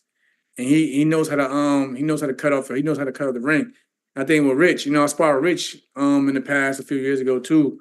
Rich is a really, really solid boxer, and he's going to try to he's going to try to counter and use his defense a lot. But I think that's a fight that's not being looked at a lot by a lot of people. You know what I mean? That people should be looking at also. Yeah, no, I'll be there. I'll be there in Puerto Rico in December, and it's definitely a fight that's very interesting for a number of reasons. Besides the obvious and some of the things you mentioned, you know, Liam Paro just beat Supriel Matias, who a lot of people were not volunteering to fight at the time. Right. He showed out very well. He, and it hurts me to say he outclassed him in that fight. You know, anything could happen in the future differently. Yeah, it wasn't a brawl. It wasn't just a brawl. People thought because Liam was a big puncher that he's going to just come. Nah, you can't. Again, Matias, he wants to come forward too. So, like, do you want to take the chance of going with somebody that can just hit just as hard as you, or do you want to show a different aspect and be smart? And people were giving Richardson a lot of like flack, like you ducking Matias, and there was talk about them fighting. He said, "Look, I'm willing to fight." But now, like the deck reshuffled, right? So now Matias is out the picture. Liam's got the strap. Richardson's going up to fight for it. I know you shared some insight on some of the things they do well, but thinking about the fight, how does it break down? How do you see that fight playing out, and who do you think wins that fight? Rich got to just basically stay in his zone. He just got to stay sharp. You got to stay sharp the whole fight. Like, again, because Liam, there's been times, honestly, man, there's been times when I was sparring with him, I was boxing, doing my thing, whatever, and then like I just got a little bit lazy, and then I got boom, like, damn, where did that come from? And he got speed on it. He do got speed on it. I'm like, something like, damn, what the fuck? We're like, damn, all right, let me straighten up a bit up in here, man. For because the next one might not be as forgiving as that first shot. So like, yeah, Liam definitely he can box, and he's definitely gonna measure you. And I feel like a lot of fighters, when they measure and they get full leverage on them shots, those are the ones that hurt. Because again, like I said, full leverage on that shot, and they putting their weight behind it. But again, I can see that one going either way. Because again, like I know Rich feel like he got a chip on his shoulder because. We all see he gets a lot of people dig at him a lot because of what you just mentioned. They felt like, he didn't want to step up when this guy had the belt. And so you know how that goes. So I feel like he got a chip on his shoulder. But again, I think Leon wants to also on his side, he wants to prove that, he's a legit, champion and that it wasn't no fluke. And that's how a lot of us are. Like even when I beat Ito, I wanted to prove against an undefeated Lamont Roach that it wasn't a fluke, that, I can really get down in this ring as well. Yeah, nah, for sure. And you're right on fight. It should be a good one. Coming out of that division is just reshuffled in the last year a lot, right? Yeah, I feel like that division is a lot better than the welterweight division right now, at least. I feel like there's a lot of fights. There's a lot of good fights you can make with guys that don't even hold titles in that division right now. So there's a lot of good fights you do a round robin in that division. Yeah, you got Tio, you got Puello. You got Paro, and why do I always forget? Ramirez, you got my man Kenny Sims, in the Who's the other champion? No, I can't think of it off the top of my head. It's my man, Puello. Who just Puello, Paro. Rayo. Yeah, Rayo, my man Rayo, yeah. Absolutely. Yeah, that 140 division, I mean, just you go back 12 months. This is a new division. Definitely. I mean, from 130 all the way up, you know what I mean? It's pretty interesting in them three weight classes right now. The lightweights is holding it down, right? Right. So Yeah, for sure. interesting times, interesting times. Man, what else, Mel? What else we got? What's on your mind? I can't, you know me, I just like I said, I just come as they come. I just, saying what the hell. I can't really think off the head right now, but like soon as they come along with the conversation, I'm cool. Paul Right? Tyson, valid fight or no? Nah. Why Nah. not? Why not? Mike about 60 years old, man. I love Mike. We grew up, everybody in the chat grew up watching Mike. Keyword grew up watching Mike. You know what I'm saying?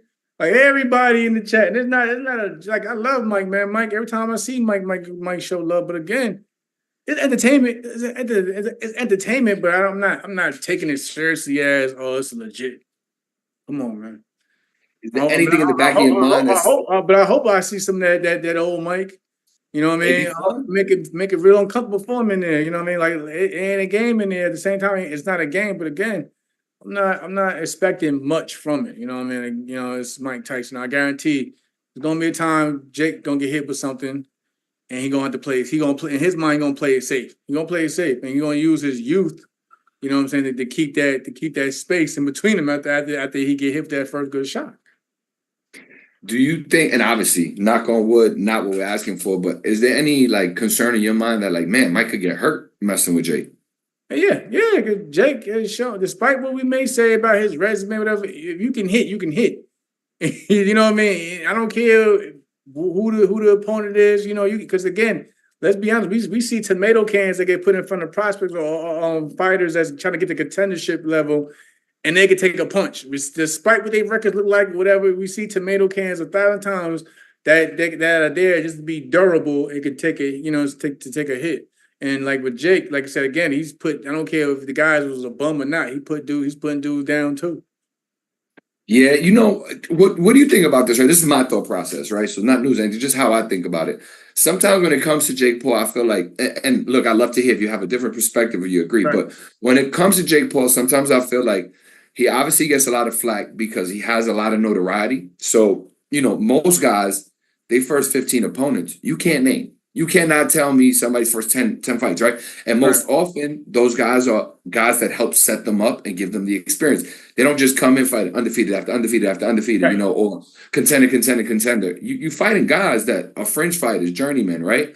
So with that thought process in mind, do you think, like, because for me, I see Jake as taking a path that most fighters take, except that we're catching him at every step, right? We've seen every step.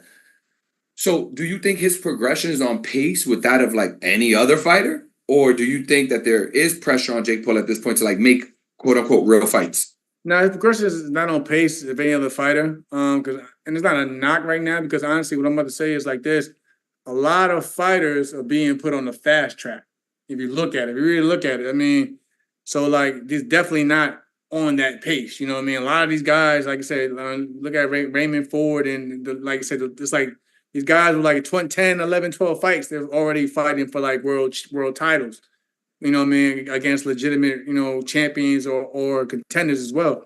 So the pace is definitely not the same, but I will say that if you watch Jake from when he first started to now, I will say he has gotten better, as for his technique. He may not have been on a pace that people may think he needs to get on to be taken seriously, but in terms of his form and technique, he has gotten better.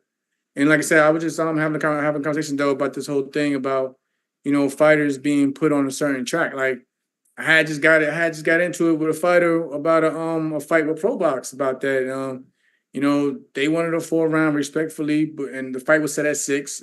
I ain't, you know what I mean, but I get where he's coming from because, like, looking at the old school method, everybody's supposed to have 4 rounds. But you see a lot of these guys, a lot of these promotion companies though, if they want to see something from you, they want to see it early. So, they feel like, and the guy, it wasn't like he was in there with a crazy experienced fighter. It was just that instead of a 4-round, it was like, we're going to see 6 and see how, how he handles going, as a 6-rounder. But, that was an argument between, myself and the team because they felt like, old school method, when he first turned pro, whatever, has always been, 4-round, which is, it was because again, when I came in the game with Earl Spence in 2012, we both debuted at 4 rounds. But again, if you had a 2012, I feel like if you had a 2012 version of Earl Spence right now in 2024 with the skill he had, you know what I mean, just coming into the game, I feel like any promoter, whatever, you know, they'd have put him in. He'd probably been starting at a couple of 6 rounders off the rip. So I feel that's what I mean by how the game is changing now, where a lot of these promoters, they want to see what they invested in. They're not going to waste their time trying to give guys not doing 20 fight to, you know, getting a 20-0 before they get their first world title fight. You see that. It's not those days anymore where you see guys 20-0 before they get their first world title shot. Now these guys are starting at, as soon as they hit double digits, 11, 12 fights. Okay, they either fighting for eliminators or interim titles. Jamel had what, 11 fights? Bud was that's just what I'm saying. So like, that's the point we were trying to prove. But you know, again, people act like they know more than me at times, so I just let it be. But again, shout out to Michael Gamble, and like I said, he's stepping up. He's stepping up, and you know what I'm saying, to handle his business. And like I said, he has a mission to be a world champion, and my job is to help him get there. For sure. Question though. What if Jake Paul actually knocks out Mike Tyson? I'm gonna be upset. I ain't gonna lie. Let's be real. And I'm from New York too. I get it. I'm from Brooklyn. Like, yo, that's Mike. Like, I'm like, I never forget. Shout out to my sister Clarissa Shields. She said something funny like, "Yo, if Jake Paul mess around and knock Mike Tyson out, I might have to jump in the ring and fight him." I feel like a lot of people are gonna do that. I'm with you, Clarissa. I feel like a lot of people are gonna be like that. Like, yo, you knock my man Mike out, we gotta square up, man. Like, yo, but that's how Mike, you know, means a lot to at least to the people that I came up with. But again, like, I don't think it, but you know, I think it's for Jake. In terms of the boxing aspect, I think that part for him would be a lose-lose. But again, his fan base comes from a different ballpark. So I think for that base, though, that's shit. He knocked out Mike Tyson. So greatest fighter ever. Yeah, exactly. So you know, but I think for the boxing world, we're gonna be like, man, that shit, man, it was.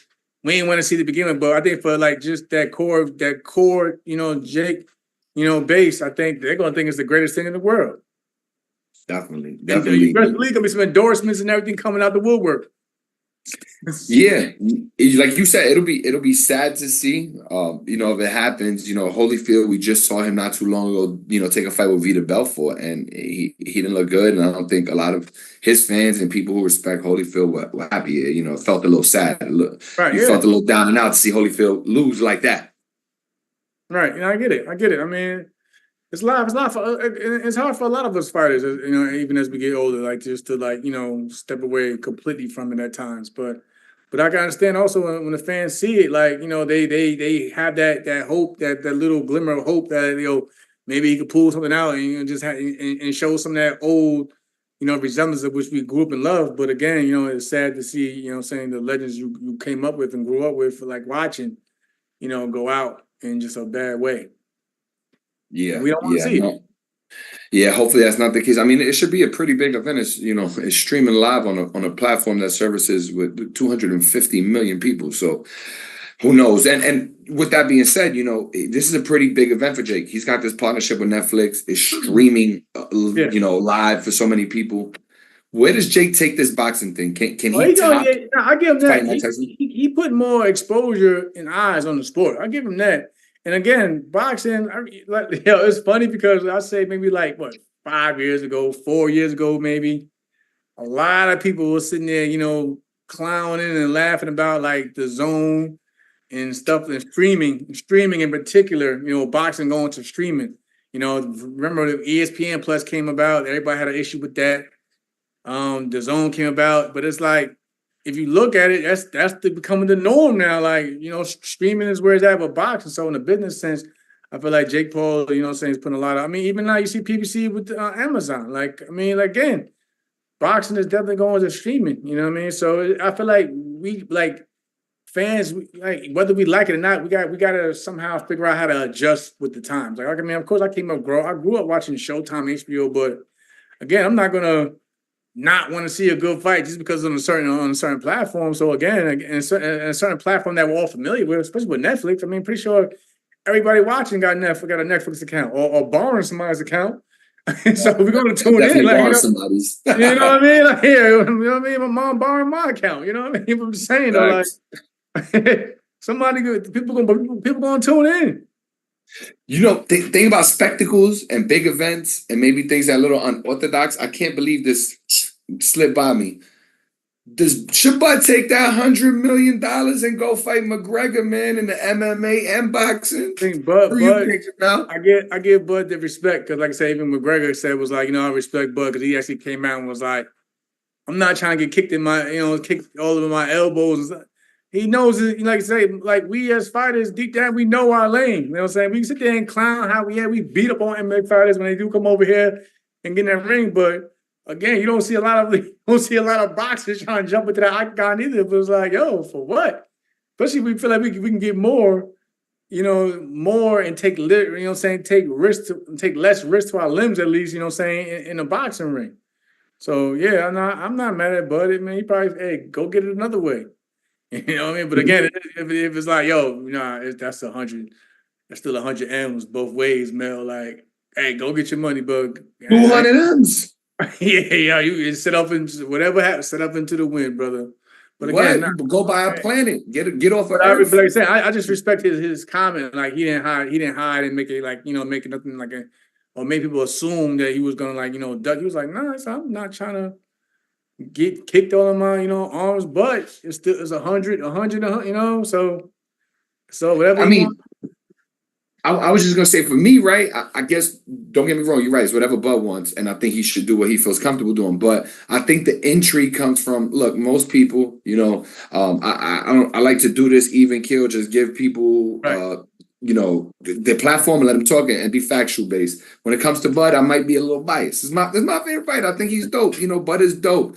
And I think a lot of people who are fans of Bud, what we see is a guy who we think, you know, pound for pound, one of the best ever. But he's shown glimpses. Yo, I wrestle. My kids are in MMA. He do. So talk to me about that. Can he really wrestle? He do. His kids, they get down too. They get down that wrestling. Like they win the national titles and everything. They get down. Bud get busy too. Like he can wrestle. You know, he down. And Bud is very physically strong. You know what I mean? In that department. But again, it's still like, you know, it's still a different. He knows it. Like Bud's not stupid. He's still a different ballpark. You know. But again, if you want to grapple with him, he gonna get down with you too. You ever see him twist somebody up? Oh yeah. What can you share with us about it? No, I see them like just being in the camp house, like, you know, Bo Mac and them will tell you best, like just camp house, like we get like it gets boring in there sometimes. So we just be in there, just like you know, just fooling around, you know, everybody, you know what I'm saying, trying to test each other's strength and stuff like that. But like, you know, yeah, Bud, I seen Bud go to the MMA gym and like, you know, get on in the mat with MMA fighters and you know what I'm saying, put them on their back. So no Diddy, whatever. But again, you gotta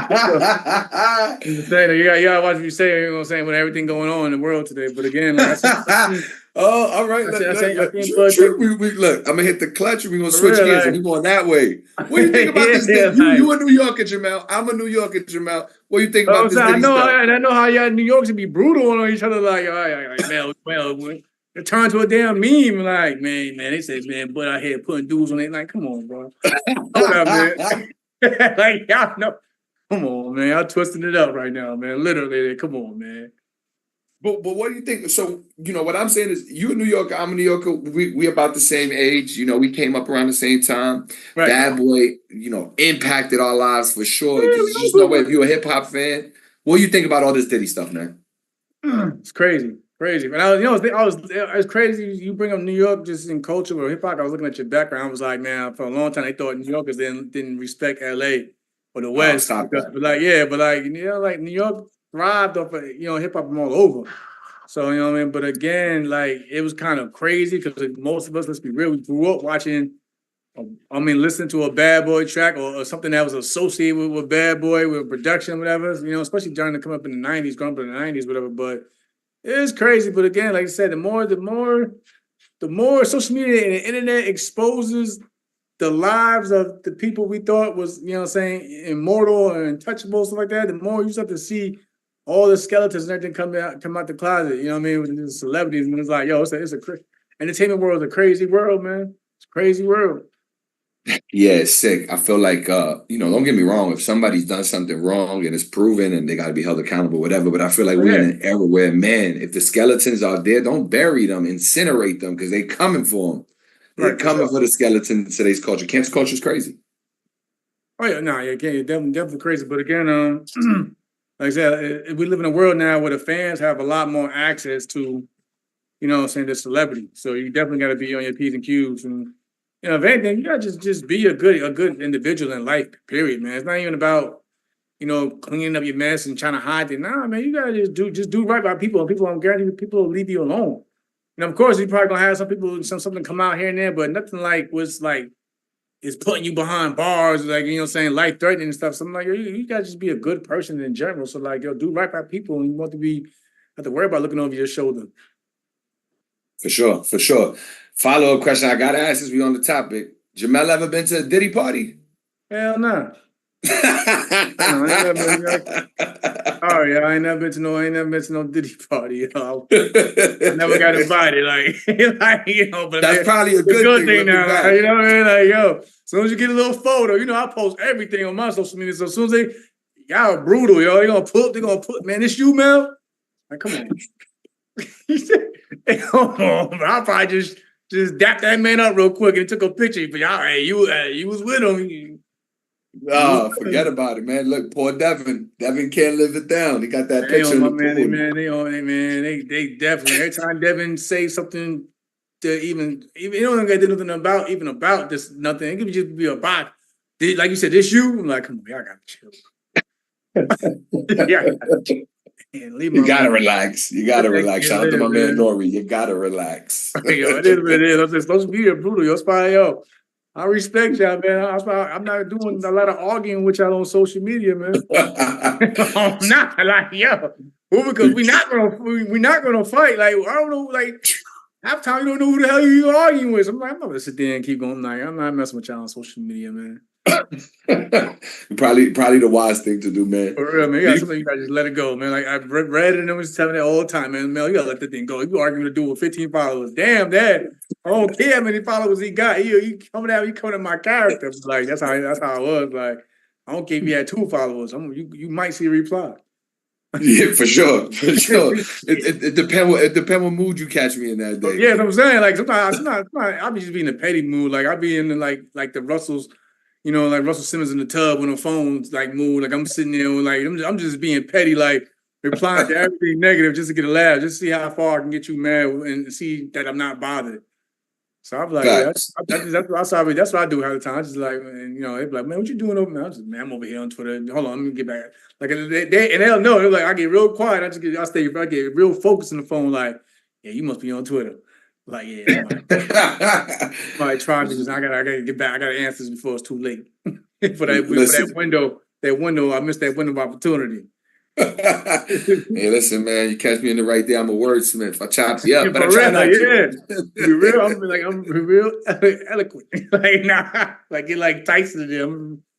Yo, shout out to my guy. We'll leave him nameless, but I had that experience the other day, man. I went back and forth with somebody on the internet, and they hit me back afterwards, like, "Yo, my bad. I'm sorry." I'm like, somebody curse you out on the internet, and then be your friend after. Yeah, like for me, I'm gonna argue with you, but I'm not in the mood to I'm not gonna get disrespectful.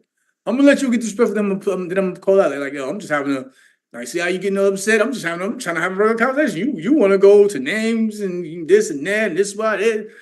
I'm like, nah, I'm not going to do all that, man. I'm not going to get my blood. Like, come on, man. Raise my blood pressure for what? Like, come on. Hell no. I got real life stuff going on, brother. You gonna have I'll give you a little bit. I give you a little energy. I ain't giving you all of it. I got an interview to do later with my man Jamel Herring. You know what I'm saying? Like, y'all getting a little. Like, I respect your opinion, but I'm not going to sit there and give you I'm not going to sit you like you feel like you're getting over me because you saying things that you think may affect me. I'm like, nah, I'm cool. I heard that 1,000 times, but I probably heard it 1,000 times anyway. I'm like, bro, come on, be like I'm something different. I had one dude, matter of fact, last week arguing me about a fight that I lost in the amateurs, like back in like. Damn, he had time. He was doing research. I forgot about the fight. He was like, yeah, you. I'm like, bro, it was like 2008. Like, come on, bro. And I came back and beat him in the nationals with cameras. Like, what are we doing here? But like, I had to hit him with the facts, and I don't know. He disappeared. Well, shout out to whoever you were on Twitter. We can finish that debate if you want. I got time. I got time, yo. Yo, where you at right now, Jamel? You home? I'm at home. That's what I'm saying. I'm cool. Your background is dope. That's why I'm asking. Yeah, like, don't trust me. A lot of that stuff y'all see, they're gonna be filled. Next time y'all see me on the chat again, that's for the most part from the for the guests. I'll just be having it out for the guests because, like, for me, I still feel like I still try to move like an athlete, and I learned a lot from Bud. Bud don't do nothing. Bud don't drink, don't nothing. He don't do nothing. So like you said, you never know. Somebody might get a call. Hey, champ, because the first thing I ask you, where's your weight at? So like, nah, but for me, yeah, I just have my setup. But it just shows you, like, I just like to have, a good time with people around me. So I keep that for them. No, it just look good. I didn't even notice what I was behind you. I just thought it looked cool. Get back over there and go back on the game. So that's just me. That's what I do. Like, I keep, like, the more I stay home, the less like y'all gonna see me in any type of trouble. So that's just me. Amen. Yeah. Like that. We from the same thing. I'm like, I know what it was like back at home. Like, the more I think I have less, I have to worry about my parents for me getting some dumb shit. So that's how I was been to myself. Yeah, it was go to school. I hung out with my brother Adrian Bonham when I first moved out here to Cincinnati, and like, true story. And I never AB, you a motherfucker, bro. I never forget. We had got to some mess, right? And this is when I first got out the Marine Corps. Never forget. First I got out the Marine Corps. I still have my government ID, which actually saved me. We're going to get to that point. Cat card. Shout out to the cat card. Yeah, the cat card. So boom, we leave the club. Something go down, whatever. And it's all crazy. And of course they're going to target AB because of AB. And this is AB back in 2012, So yeah, exactly. So you still brushing his hair back there. Yeah, let's get the time frame on. So boom, never forget. Like I said, I used to always wonder why, like, Rashid Lawrence always go to the club by himself. Like, yo, why you never, like, because we used to always link up at AB's and go from there. Like, why you always go to the, like, I realized that night because Twin we was always getting into some mess, man. I remember forget, police had me on the, like, long story short, police had me on the corner with the handcuffs on. I'm like, yo, I just got out the military like 2 weeks ago. Like, I just moved to Cincinnati. It was like, nah, he wasn't. And then, like, thank God it was like people around. It was like, nah, it wasn't even him. That wasn't even with all the drama. And I had to pull out the military ID. And I'm like, yo, I'm Marine Corps. It's like, oh, all right, take him home. Everybody was like, yo, take him home and you go home as well. And I was just like that. But after that, I was like, I'll never forget. Like, AB would text me and was like, bro, how come we ain't hanging out? Like, bro, I'm not hanging out with you no more, man. Like, yo, messing with you. We almost all went to jail, yo. So that's why I was like, yo, I'm a homebody, yo. I can't. Shout out to AB, man. Like, we had some crazy times just going out to places, man. Like, I remember we got put out like 3 clubs one night in the same. I think it was like, and then I never forget, the last time when I went with him was like, I think New Year's of like 2013, New Year's Eve, and like there was like, we got to the door. They was like, listen, it's New Year's Eve, so we're going to let you in. But I'm telling you right now. So we was like, yo, after that, I was like, man, I ain't going out with Twin. I ain't going out with him no more, man. You better get me out here. You better get me out you better have my whole Marine Corps image all messed up out here and mess with him, man. I ain't messing with Twin, man. But yeah, like, that's why I don't really be going out. Like, people be like, yo, how long you live? You live in Cincinnati for over 10. Like, yo, y'all never see me out. Like, I'm not coming out. I'll probably go to 2 places out here, and that's it. I feel you on that, bro. I've been in Cleveland for a little while, and I'll stay in the crib. Be right here. Like I'm saying, I see people, like I said, that whole incident. I see people rushing me. I don't know who's who. I'm not from here, so I'm like, man, I'm about to just start. Anybody who getting that vicinity might just start swinging. And I was like, man, I can't be out here every day. I don't know who's who out here. This ain't my neck of the wood. You know what I mean? I'm back out east, so I was like, nah, I'm gonna stay my ass back in the house. Go back in the house, man. Small way to be. Wait for the Al Heyman calls. You know, so that's when Al was always like, when I was busy, Al would be like, stay in the gym. So that's when I was like, I'm gonna just stay by the phone and wait for the Al Heyman calls and just keep going from there. Amen. Next month is Veterans Day, man. Appreciate you for your service. Any veteran? I know last year obviously you had a fight around Veterans Day, but anything you doing with Veterans Day this year? Just in general? Nah, I just like to enjoy my peace, but I do reflect, on everybody who I serve with. Like several times I've been to Iraq, to people that I lost, God rest their souls. So I just take time to just reflect on things and just just be appreciative and grateful for where I'm at. from my time in the service and what the service has did for me as a man and my career in boxing. So, no, I got another plan, but I definitely do reflect it. You know, I do hit it. Like, matter of fact, I got a group message with a bunch of Marines that I still communicate with, and we were just talking about a few minutes ago before I got on here. So, yeah. No doubt, man. No doubt. Well, again, appreciate your service. We look forward to getting you back on here soon. You the man, bro. I appreciate all your time tonight. Thank you for going over all this with me. Everybody in the chat, appreciate you guys hanging tight. I don't think we missed anything that we didn't talk about one way or another. But either way, before we go, just remind me one more time. One of your fighters, Mikel. I forgot his last name. Mikel Gamble, man. Makaya Krebs, she just won last week, so credit to her as well. She just won last week out there in New York. Shout out to my partner JC out there in LA.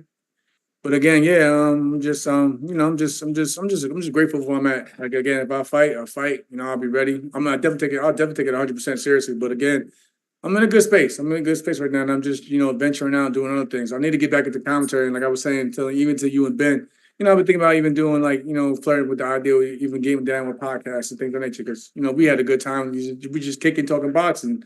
I can talk boxing all day. But again, I'm just in a good headspace.